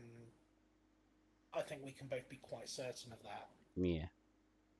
I have never thought that Sancho kind of lived up to the hype after he moved to the Premier League. Again, well, like you could say moved back, but I mean he didn't really make an appearance for Man City. But since yeah, I don't feel he's made an impact since he came to Manchester United. He then went back to Dortmund on loan, helped them get to the final, and again, I don't think he's a bad player, but a bit like Sterling, maybe needs to have a bit of a reset, as it Mm. were. Now, would Chelsea offer that for him? Possibly. I hear that Juventus are also interested. Personally, if I was Sancho, I would probably go to Juventus, if it meant a crack at Champions League football. Mm. Um, which is also something I want to touch upon with you very, very briefly. Even though I know your team are not in the Champions League this season, but there is a point I'd want to raise there. But it does seem to have been a little bit of a strange transfer window. I mean, you've had Julian Alvarez, a player that I rate very highly, go to Atletico Madrid for a very good amount of money, and City made a good profit on that. And I can understand why he's gone. ultimately he wasn't getting regular first team football. He never was going to ahead of Erling Haaland. But in the 2 years that he's been at City, he achieved so much. He's an outstanding player. You know, in my honest opinion, one of the best in the world. And you've just got to look at everything that he has won in his career, both domestically and internationally. And I am sure that one day he will be, you know, well, okay, I can't guarantee that, but I'm sure one day he will be a contender for the Ballon d'Or. Yeah, I think it's 'cause- bizarre that he went to Atletico Madrid, who, yes, they are a big side, but I don't envisage them winning the Champions League anytime soon. I don't necessarily envisage them winning La Liga. But then again, given that, traditionally La Liga used to be, the big hitters were Real Madrid and Barcelona and occasionally Atletico Madrid. Barcelona's well known financial issues may open up an opportunity for Atletico Madrid to capitalise. So it could well be Real Madrid and Atletico Madrid going at each hmm. other. That's Alvarez. Obviously, you'll be aware that Ike Gundogan came back to City. Again, I think that's more reflective of Barcelona's financial situation. Yeah, But Gundogan is a player that I feel City missed last season. Even coming off the bench, he offered that spark of creativity. Um, Something that might have benefited us in the FA Cup final or in the Champions League quarter final against Madrid. Um, but yes, he may not be the same player he was 5 years ago, or even a few years ago. But I think he will do fine. I think he'll do fine. There is the possibility of Kyogo from Celtic, who I am personally a very big fan of. Um, who City see as a replacement for Alvarez. Now, with all due respect, I don't put him on the same level as Alvarez, but he's a good player. I think a double benefit of that is that it boosts Man City's profile in Asia and in Japan. And if my calculations are correct, he would be only the second Asian player to play for the first team um, since Sun Ji Hai. Um, so that's that. Obviously, there are rumours about Ivan Toney. Not sure where exactly he's going to go. Uh, Chelsea, apparently. mm. But yeah, no, that's all I have to say really on the Raheem Sterling situation. I think it will be interesting to see. Um, if I get to encounter him in Manchester, I'll get him to sign a Man City shirt. But yeah, I think there's a realistic possibility he's coming back to Manchester United. He's coming to Manchester United. Yes, well, we will see. Right, well, let's move I must on. ask you. I must ask you very quickly though, if we can just keep this to just a couple of minutes on this next point. Your views on this new format for the Champions League.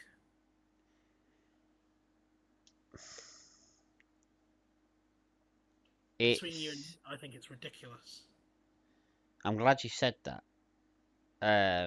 So I was watching.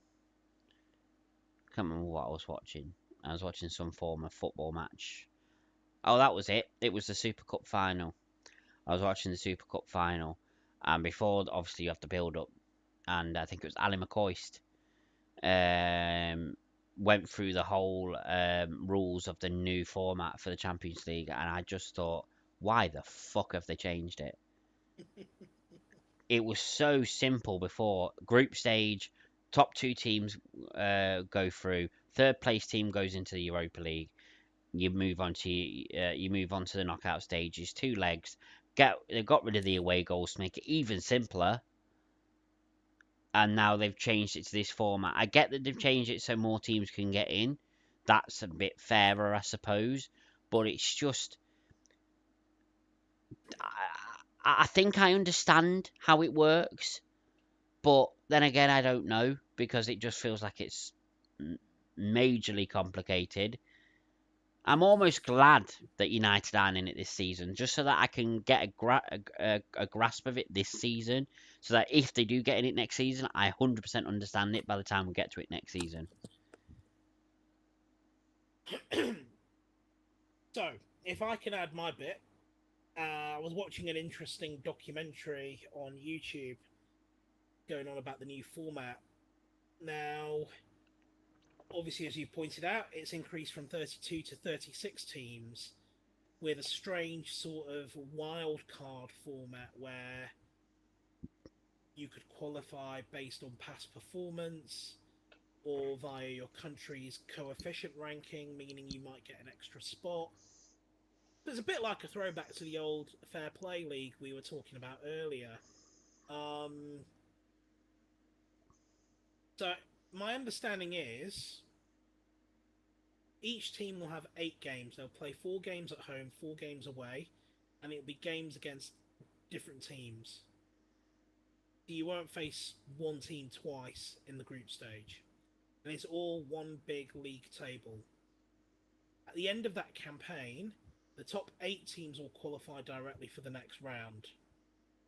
Then the teams that are ranked from 9 to 24 or 25 or something like that will engage in a sort of playoff to decide who the next 8 teams will be to join them in the round of 16.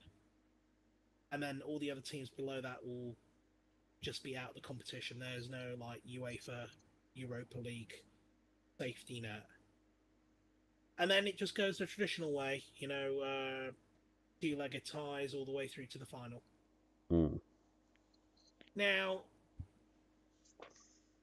I think there are various reasons why they've adopted this format. I think they wanted to try and mirror the certain style of this proposed European Super League, which is still not going away, from what I hear. There are clubs that will try to put that back on the table. That's number one. As you are probably aware, there is a expanded version of the Club World Cup taking place next summer. A 32 team club tournament, which is effectively FIFA's compromise to have, rather than having the World Cup every 2 years, you now have a World Cup basically for football clubs. I think there is a concern, certainly amongst UEFA, that this expanded Club World Cup is going to somehow undermine the credibility of the Champions League. Because if it's a competition that takes off, the Club World Cup will be essentially seen as the biggest prize in club football. That's true. Personally, I think it's ridiculous that they're doing that because it just adds more fixtures to the calendar for players. They're going to be exhausted. And I'm glad that City got in there into the Club World Cup when they did and won the last edition of it before the format changes.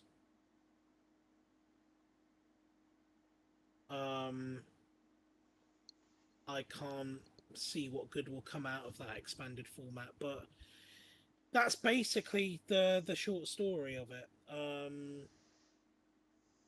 UEFA trying to do this to stave off the Super League, and obviously to fight back against this expanded Club World Cup.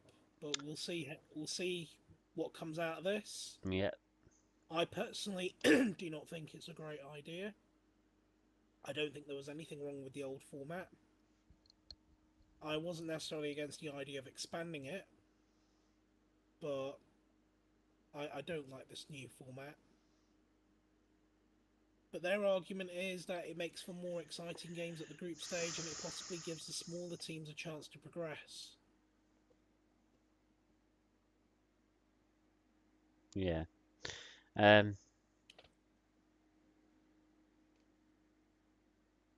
Yeah. Anyway, moving on. I think we have 2 subjects left that we want to talk about. I think, judging by my list, yes, I think it is just 2 things left. Of course, being wrestling fans, mainly WWE fans, but wrestling fans, it wouldn't be right to have this stream without talking about the big event that happened over the bank holiday weekend at Wembley.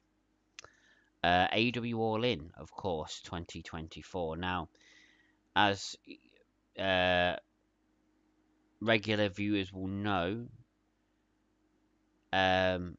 I don't like AEW. I've never really hidden that fact. I've always been completely open and transparent about that fact. My co-host feels the same. He doesn't really like AEW either. He feels the same as me that it is boring. But we both decided to check out All In. My reasoning is because it was at Wembley, mainly, and I wanted to see how last year when I went, how it compared to this year. Um, that's why I mainly watched it. Did I enjoy the event? To a point. I actually enjoyed a couple of the matches. MJF versus Will Ospreay, a great match. I'm a big fan of MJF, so but I thought the match was great. Timeless Tony Storm versus Mariah May was the shock of the night, to be honest. I wasn't expecting that to be a good match, but it actually was. Meltzer, in his infinite wisdom, gave it a 1 star. Absolute fucking moron.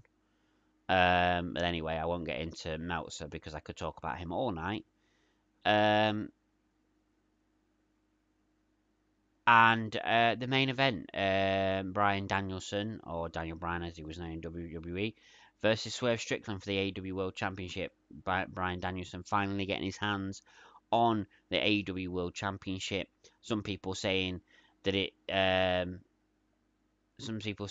as big as when he won the WWE World Heavyweight Championship at WrestleMania 30. Not even close to being as big as that, but let the AEW fanboys think that it's even close.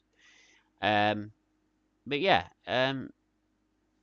not a bad pay per view. One of the better ones that I've watched this year. In fact, it's the only AEW pay per view that I've managed to watch in its entirety this year. The rest of the time, I always fall asleep. But yeah, all told, not a bad pay per view. Could have been better, but it was watchable. That's the main thing. Well, that's all I really have to say on it. So, I will add my point, and just to kind of add to the point that you made, I do like AEW, but it's more that I like only one or two specific wrestlers, and as my esteemed friend knows, the one wrestler that I am a massive fan of is Hikaru Shida, and much to my heartbreak and disappointment, she was not at all involved with the latest UK tour, either the Dynamite Collision or the All In show. From the offset, that's where I lost my interest. My interest was somewhat piqued by the fact that I was aware that Sting was in the UK. He'd been spotted around London, and that he was going to be involved in All In at some point, and indeed he was. I must add that I find that a very bizarre development, given that when he retired back in earlier this year, he made very clear that he was not going to come back to AEW in like a managerial or a side part, or any sort of capacity. He simply wanted that was the end, and he was basically off into the sunset, retiring. Time will tell what is going to transpire from this. Don't expect to see him back in the ring. I hope we don't see him back in the ring. It would really kind of undermine the whole one final match, retirement match thing. All I'll say about All In is this: was it an enjoyable show? Yes. What I think it did better from last year was that it was better presented. What do I mean Absolutely. by that? What do I mean by that? I mean the entrances were better. There were some good promos throughout. I thought the entrances were good. I thought Will Ospreay's Assassin's Creed entrance was good. I thought MJF's entrance was good. I thought Mercedes Monet's entrance with the corgis was good. Um, I don't know if you missed Orange Cassidy's entrance, which was a spoof of the intro to Mr. Bean. Do you remember Yes, I do, and I did see it. I that? found it hilarious. With the Mr. Bean theme and everything. I think a lot of people, a lot of American fans didn't realize at first what it was, but I clocked it straight away. I I thought, honestly I thought for a second that Mr. Bean was making his AEW debut. I thought Mr. so Bean did was I. all elite. I thought Rowan Atkinson was going to join them. That would have been absolutely hilarious. He probably would have got the biggest cheer of the night if it was Yeah. Rowan Atkinson. You know, Fozzy performing again at Wembley, great. That they can now say they've done Wembley Stadium twice. Um, but there is a but. Overall, in terms of a show, did I think it was better than last year? No, I didn't think it was better in terms of the actual content. It No, was I lacking. agree. It was lacking something. I mean, for me, my favourite bit was the main event. Did I think it was a 5-star match? No. I thought it was a good moment seeing Bryan Danielson win the top belt again. It certainly didn't top his WrestleMania 30 moment. Of course, nothing ever will. Nothing ever will. But for him to be able to say that he became a champion at WrestleMania 30 and to say that he did it all in at Wembley, I think for me that is, you know, more than deserving for an individual who is probably one of the best technical wrestlers in wrestling at the moment, possibly of all time, and will no doubt be in the WWE Hall of Fame in the very near future. Um, Overall, as a show, I didn't think it was as enjoyable as last year. Now, obviously, we need to make very clear to our fans watching, we were both very lucky enough to be there. It's obviously a different experience to being there than watching it on TV. Um, but no, I didn't think match for match it was a better show than last year. And as I said to you in the build up, there are things that I think AEW should have done differently. What do I mean by that? I genuinely think, I genuinely believe this, and I think you agree with me on this, that MJF is by far their biggest star. Oh, without a doubt. The fact that he was on the mid card and with that he lost, for me, whilst it was good to see him do the job to Will Ospreay at Wembley, it just didn't make sense to me. When Mm. MJF is essentially your biggest star, he is effectively your prime John Cena, your prime Dwayne the Rock Johnson. I hate to say the name, your prime Hulk Hogan. He is your biggest star by far. And the day he leaves AEW will be a worse product. He is effectively their star player. He is their Erling Haaland. He is their Lionel Messi. Mm.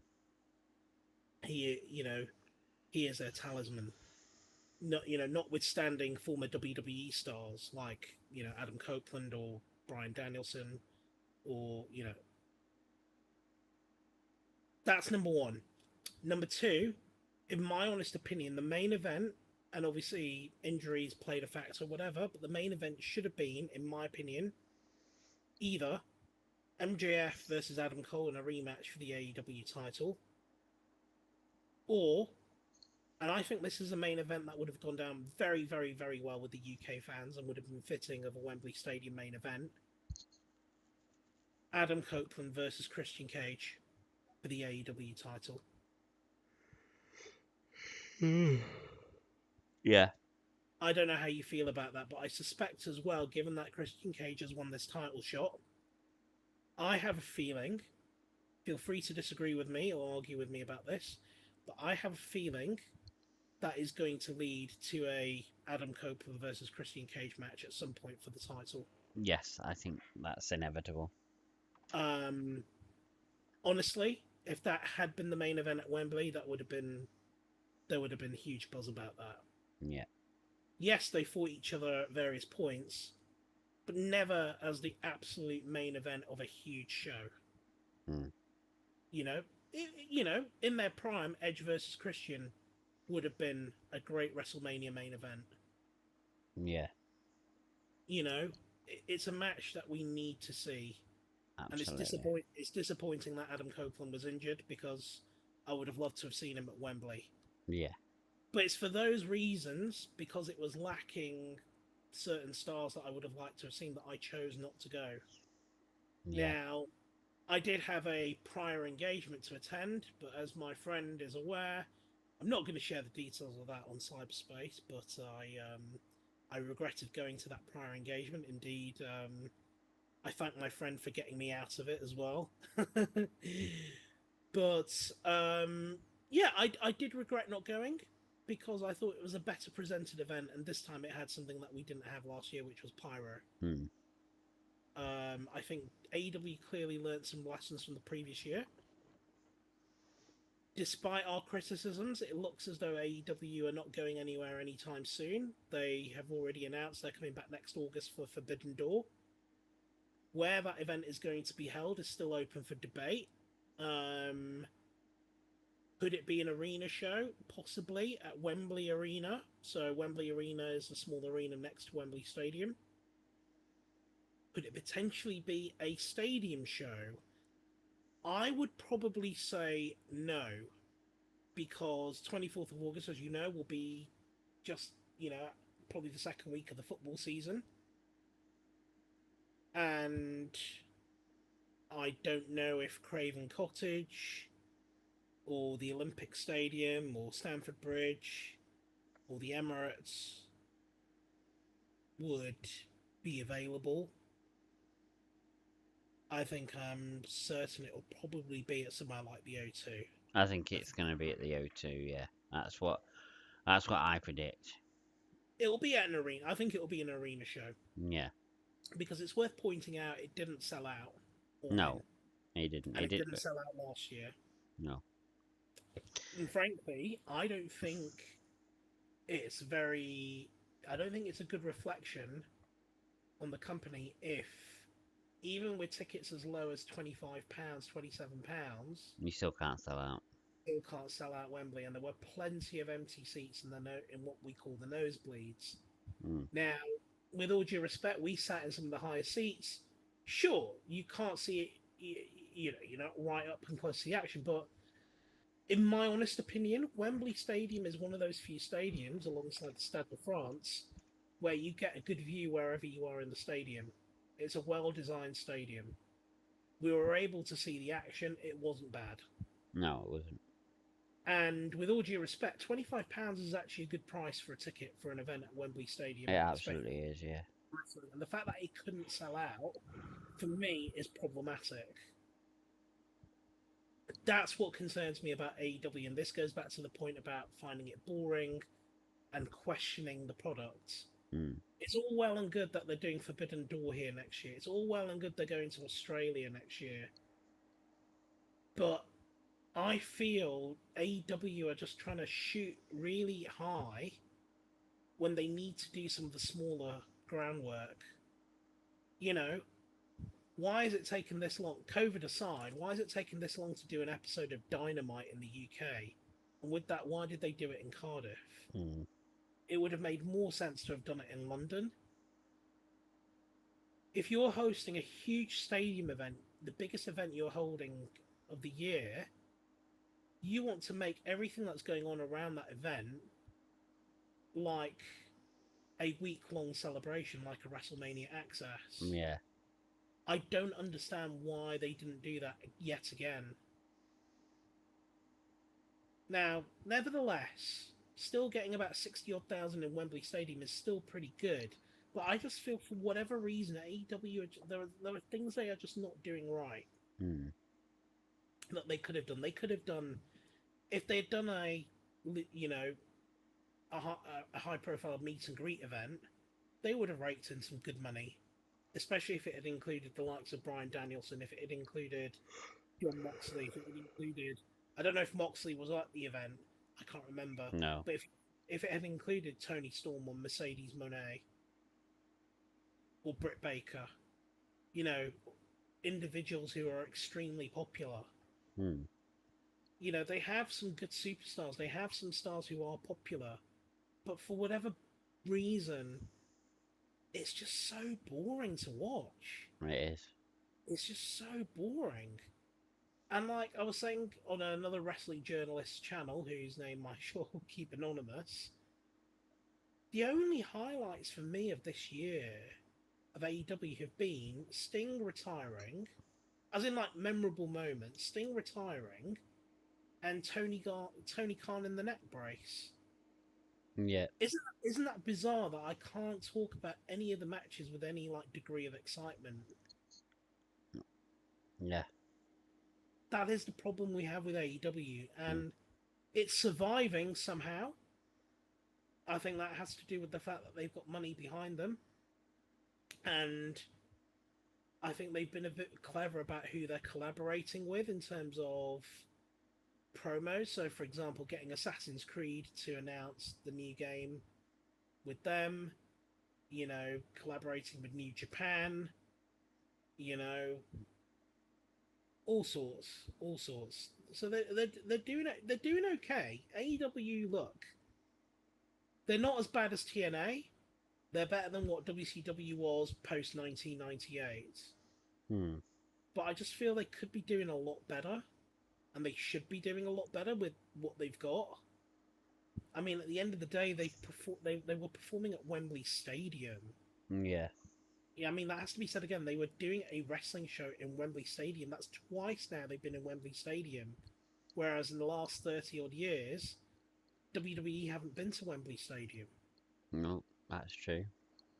They got in there before the WWE did, and they need to make it work. Otherwise, you know, I mean, look, I've never believed that AEW could usurp WWE. That shouldn't be their aim. Their No. aim should be their aim should be to be a decent AEW, and it was going okay. Um, Look, you know, I wasn't blown away by the show last year, but I thought it was a decent show. Yeah. I don't understand why they just can't go for a smaller stadium next time. Well, I You don't know, know. they've got Craven Cottage at their disposal. I'm not sure. You know, do a week long, you know, meet and greet events like a AEW Access event. Hmm. But that's all I have to say on AEW. Look, they did a good show. I don't hate the company. I wouldn't say I'm a massive fan. I'm a fan. Um, if it hadn't been for the fact I just returned from Paris, I would have probably gone to both events. But you know, had it been WWE at Wembley, of course I would have gone. Of course I would have gone. So look, they're coming back in 2025. You know, it would be the first time I get the opportunity to see New Japan Pro Wrestling, unless they're doing any shows before that, New Japan. But you know, I'll give them a chance. I'll give them another chance. Let's see. Let's see. Yeah. Yeah. We shall see. Anyway. Um. I Yeah, suppose we should get into our last subject. we've And saved the then best till and last. then we can wrap up the stream. It is 3:10 in the morning now. I'm starting to get a bit tired, so I feel like we need to talk about this last bit, and then we can wrap the stream up. And Uh, indeed, we have saved the best till we last. have indeed saved the best till last. Unless you are living in the dark ages and have no access to the internet, you will have heard this news. Um, it is perhaps the biggest new music news there has been in a long time. It is certainly the most exciting, for me personally, the most exciting music news that I have heard in a long time. I never thought I'd see the day. Well, I never thought I'd see the day. Honestly, never thought I'd see the day. I always had one very big regret, and that was that I never saw this band live before they split up. And I thought I would never get to see them because I never thought I'd see the day that they would get back together. I thought I'd see the day that these brothers got back in the same room and performed together again. I am, Yeah, of actually course, playing each other. talking about the Gallagher brothers. Of course, Oasis are back, and Woo! next year they are doing a UK tour. Now, is this just going to be a one-off tour and then they go off again? Who knows? What I will say is this is better than nothing. Of course, it is. They are doing some. They are doing multiple dates at Eaton Park, multiple dates at Wembley, multiple dates in Scotland, and multiple dates in Dublin, I believe. Um, so this is just massively exciting for me and for any big Oasis fan. Massively exciting. Oasis are like my favorite band. Like I said, one of my biggest regrets was never seeing them live, and now potentially, if I can get tickets, because they will go very quickly, I'm going to get to see them live. Um, it's just surreal. I never thought I'd see the day. I mean, I heard these rumors over the last sort of week that something was potentially brewing, that they were going to be reuniting, and I just to start with, I shot it down like I shot down all the other rumors because there's been so many rumors since they split up that they were getting back together, and it never happened. So I thought this was going to be the same until Noel and Liam themselves put 27th of the 8th, 2024 on on their Instagram and on the Oasis Instagram and Twitter or X. That's when I was like, this is happening. This is true. But then people started planting that in my head, saying it's not. They're not getting back together.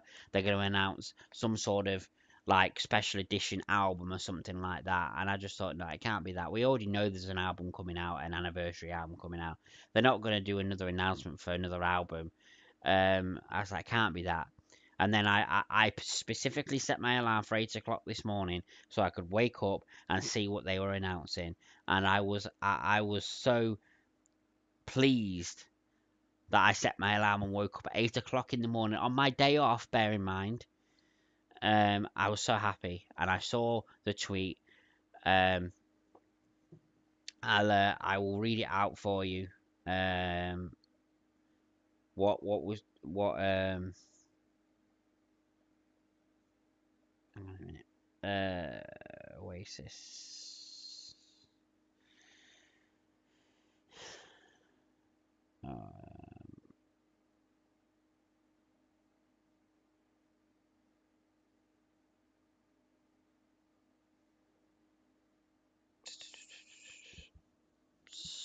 Right, where is it? Might be on on Instagram instead. Where's Instagram now?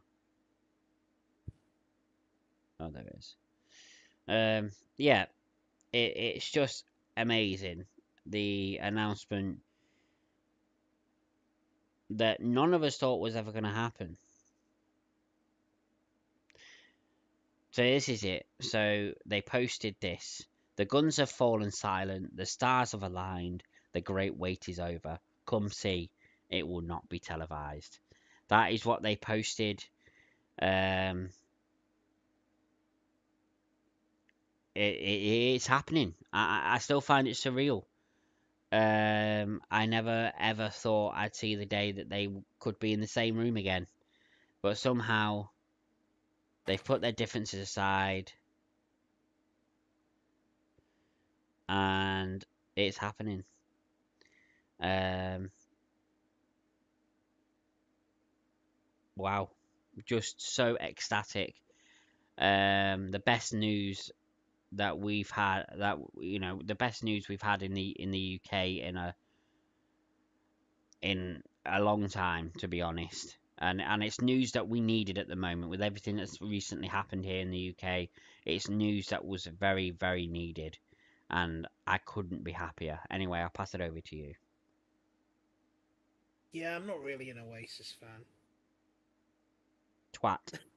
I'm my bollocks. I'm a huge Oasis fan. They're like my favorite band of all time. I grew up listening to Oasis. For me, you know, as someone that was born in Manchester, raised in the Greater Manchester area, as a Mancunian, they are as, how do I put it? They are as an important a part of my Mancunian cultural heritage as football, Coronation Street. You know, it is surreal, and to kind of add insult to injury on your end, I was lucky enough to see Oasis in concert in 2005 when they played at the Etihad, then called the City of Manchester Stadium. In fact, interesting bit, if you find the documentary that was made about that, Oasis Live from Manchester, which was on Channel 4, you will see me at the start of the video in a white hoodie. Mm. So if you can find that, that would be great. But no, I'm going to be honest with you. I grew up loving Oasis. You know, their songs are anthemic. They were huge all over the world. They didn't quite break America in the way that they wanted to, but they were big worldwide. They were big. In my honest opinion, I personally love them more than the Beatles and the Rolling Stones. Although, you know, obviously, when we're ranking the greatest British bands, people would probably put the Beatles and the Rolling Stones ahead of Oasis. But, you know, in my honest opinion, the top 5 or 6 British bands of all time would probably be Oasis, the Rolling Stones, the Beatles, Led Zeppelin, Queen, and possibly Coldplay. But, you know, of those bands, the only 2 bands that I'm really a huge fan of are Oasis and Queen. I mean, you know, look, uh, I even said this to much to the anger of a lot of French, not anger, but I said this to some French people that I knew out there because obviously when we talk about British music, they ask about the Beatles, and I said to them, you know, I thought that Oasis were better than the Beatles, and I genuinely believe that. Call me mad. I'm sure there are some people who are going to call me mad for saying that, but yeah, No, I have to agree. yeah. And again, you know, there's a bias there. You know, we're from Manchester, Greater Manchester, and it's what we grew up listening to, of course. That's not to say the Beatles weren't great, but you know, yeah, I like Oasis more. I'm Mm. sorry, I'm sorry, and I'm gonna do everything I can in my power to get tickets, and I emphasize tickets. I have come to the conclusion that I am going to do something that I have never ever done before, which is to try not only to get a ticket to one of the events, but to try and go to multiple dates. This is probably the biggest set of concerts that are going to happen in the UK since the Taylor Swift tour, which was only last week. No, I'm joking. I mean, the last time I can remember something as big as this was 15 years ago when I got tickets for,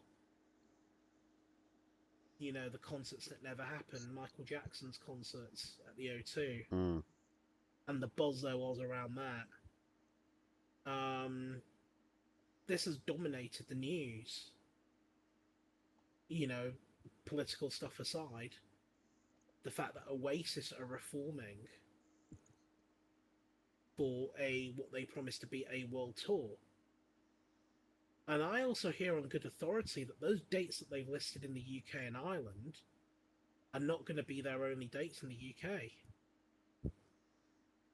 I've heard on good authority they are holding back some dates that they are going to announce at a later stage, Mm.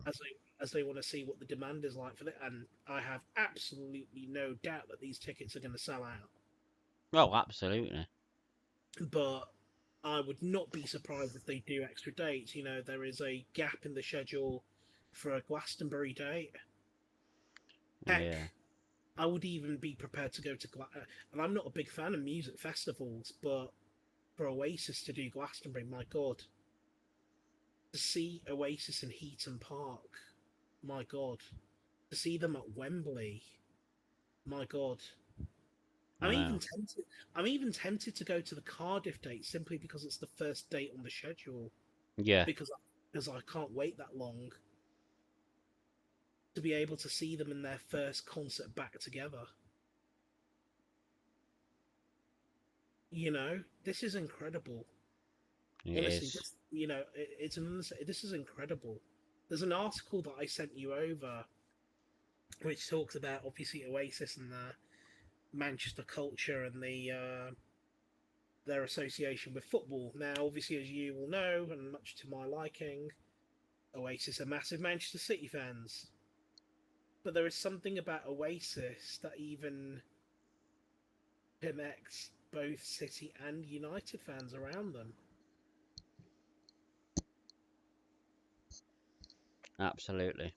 They are seen as like ambassadors for the city of Manchester, and when you have David Beckham reacting to the news and Phil and Gary Neville reacting to the news positively,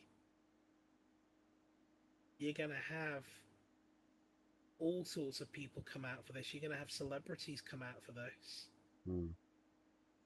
You know, there was a famous shot of when Tony Blair, the then Prime Minister, invited Oasis to number 10 Downing Street. Who knows? They Mm. might get that. I mean, yeah, this is big. This is big. It is. This is big. And, you know, do what you can to get the tickets. Absolutely. Just to let you know, they go on sale on Saturday at 9 a.m. in the UK or at 8 a.m. in Ireland. So if you wanted to get a ticket for the Dublin show before you get a ticket for the Manchester shows or the Wembley shows or the Cardiff shows, go ahead. Um, as I said, I may contemplate going to multiple dates Mm. because who knows when you might see this again. No, exactly. I mean, they're coming back for a world tour, but this may well be their final world tour. You know, Maybe. Noel Gallagher's 57, Liam Gallagher's 51. They're no spring chickens. That's true. And you know what? Maybe I might be like a groupie and follow them on the road. Mm. Go see them in Japan. Go see them in France. Let's see where they go. Mm. But yeah, this is incredible. And I'll tell you what really makes me happy as well. Seeing a lot of young people react to this. Those who were never around when Oasis were in their heyday. It seems everyone's interested in Oasis. Well, that's the thing. I mean, a lot of young people will have parents who grew up Wow, listening yeah. to Oasis, and My God, doesn't that make us feel old? you know, Parents. and that's the thing. I mean, that's one of the reasons why I'm a massive Oasis fan is because all my mum and my dad did when I was young was play Oasis. And obviously Mhm. Oasis were when I was young, Oasis were obviously around and in their prime and in their Of course, heyday, of course. which makes me feel very old. But they were, and so my mum and my dad played Oasis. They played a couple of other bands, but Oasis was the one band that I remember very vividly being played a lot, and it's why I fell in love with Oasis and their songs. Um, and you know, this is why I'm so very excited for this, and I will try everything in my power, just like you, to get tickets for this, wherever I have to go, even if tickets sell out at Heaton Park, at Wembley. If I have to travel to Scotland to watch them, I will. If I have to hop on a ferry and watch them in Dublin, I will. I will make sure I get tickets for Yes. so for one of their shows. I'd love And to go to multiple. I'd love to go to Eaton Park and then and Wembley. I'd love to see them at both. I can't afford that.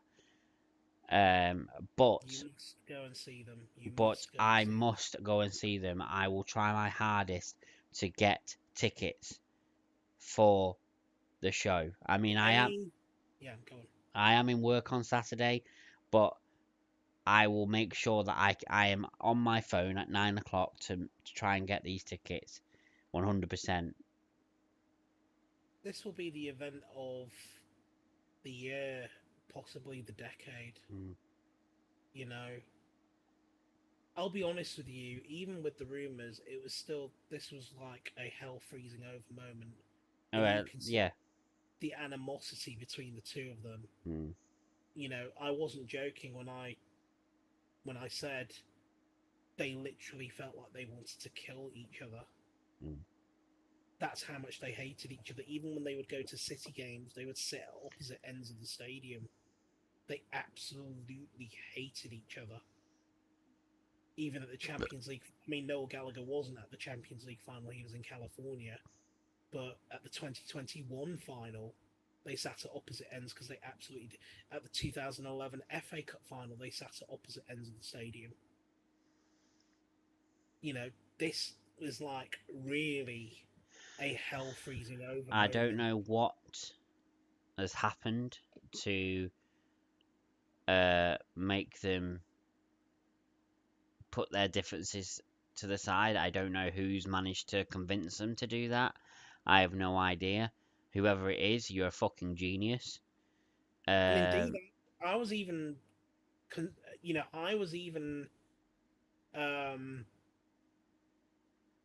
consigning myself to the fact that the only way I was ever going to see them perform live again was to go and watch BDI and Noel Gallagher's, yeah, Flying Birds separately. And I have seen them both in concert.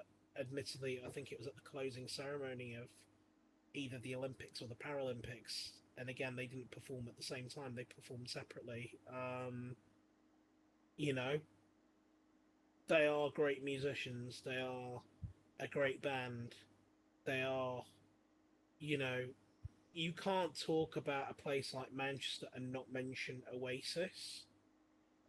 I don't know if I'm sure you have, but I don't know if you've ever been down to places like the Northern Quarter and Affleck's yeah, yeah. Palace and the mosaics outside.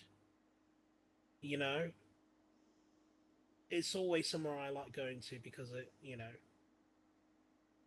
I'll say this much, wherever I go in the world, I miss my home city. I miss Manchester. That's why I always have my Man City shirt close by. That's why I always have my Oasis songs on my phone. Mm.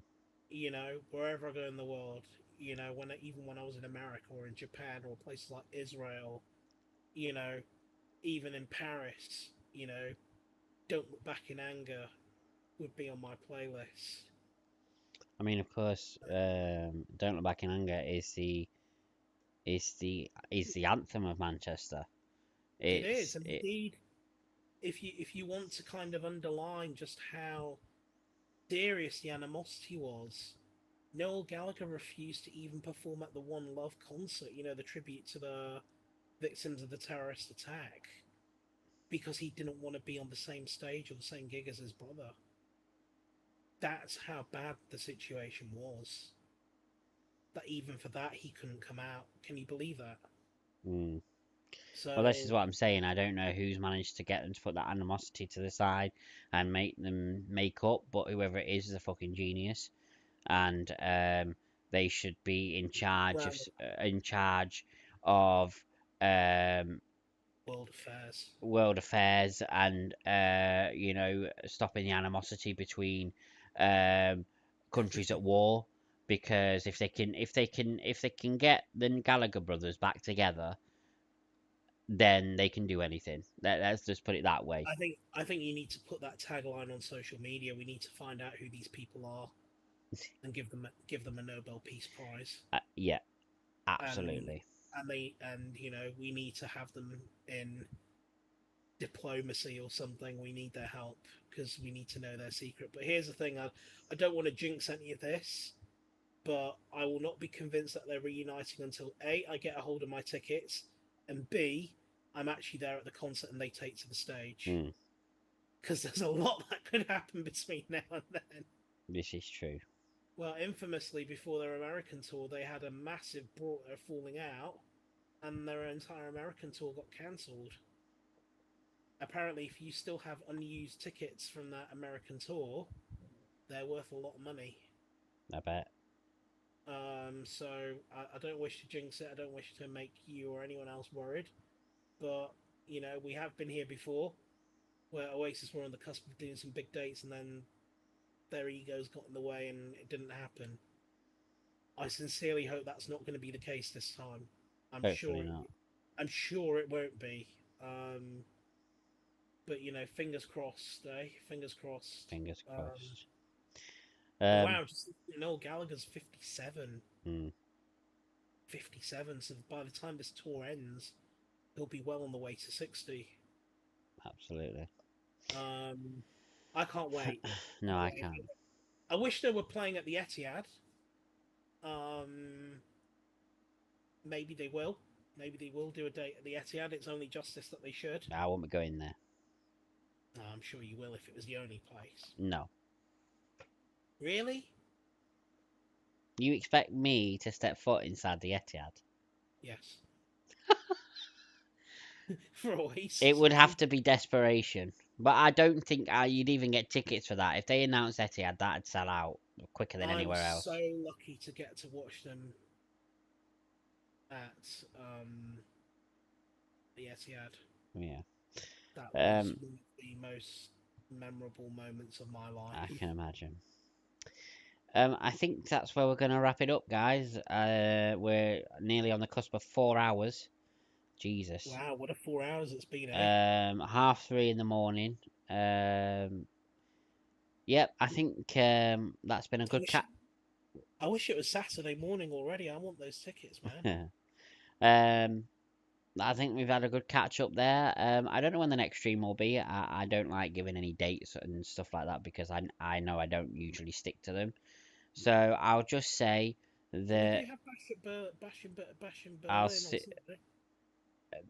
True, true. I don't know if I'm going to be doing that though. I need to see what time that starts actually because I am working on. Okay. What day is it on? It's on Saturday, isn't it? I'm Saturday. working on Saturday, so I need to check. But I am finishing early on Saturday. So I need to. I can't imagine it will be starting any earlier than 5 o'clock. Yeah, Uh, I think it will be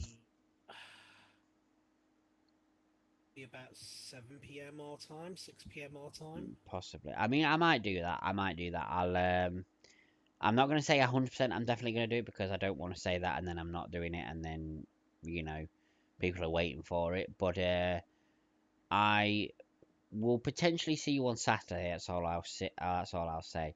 Anyway, thank you for joining us. I hope that you've enjoyed our ramblings.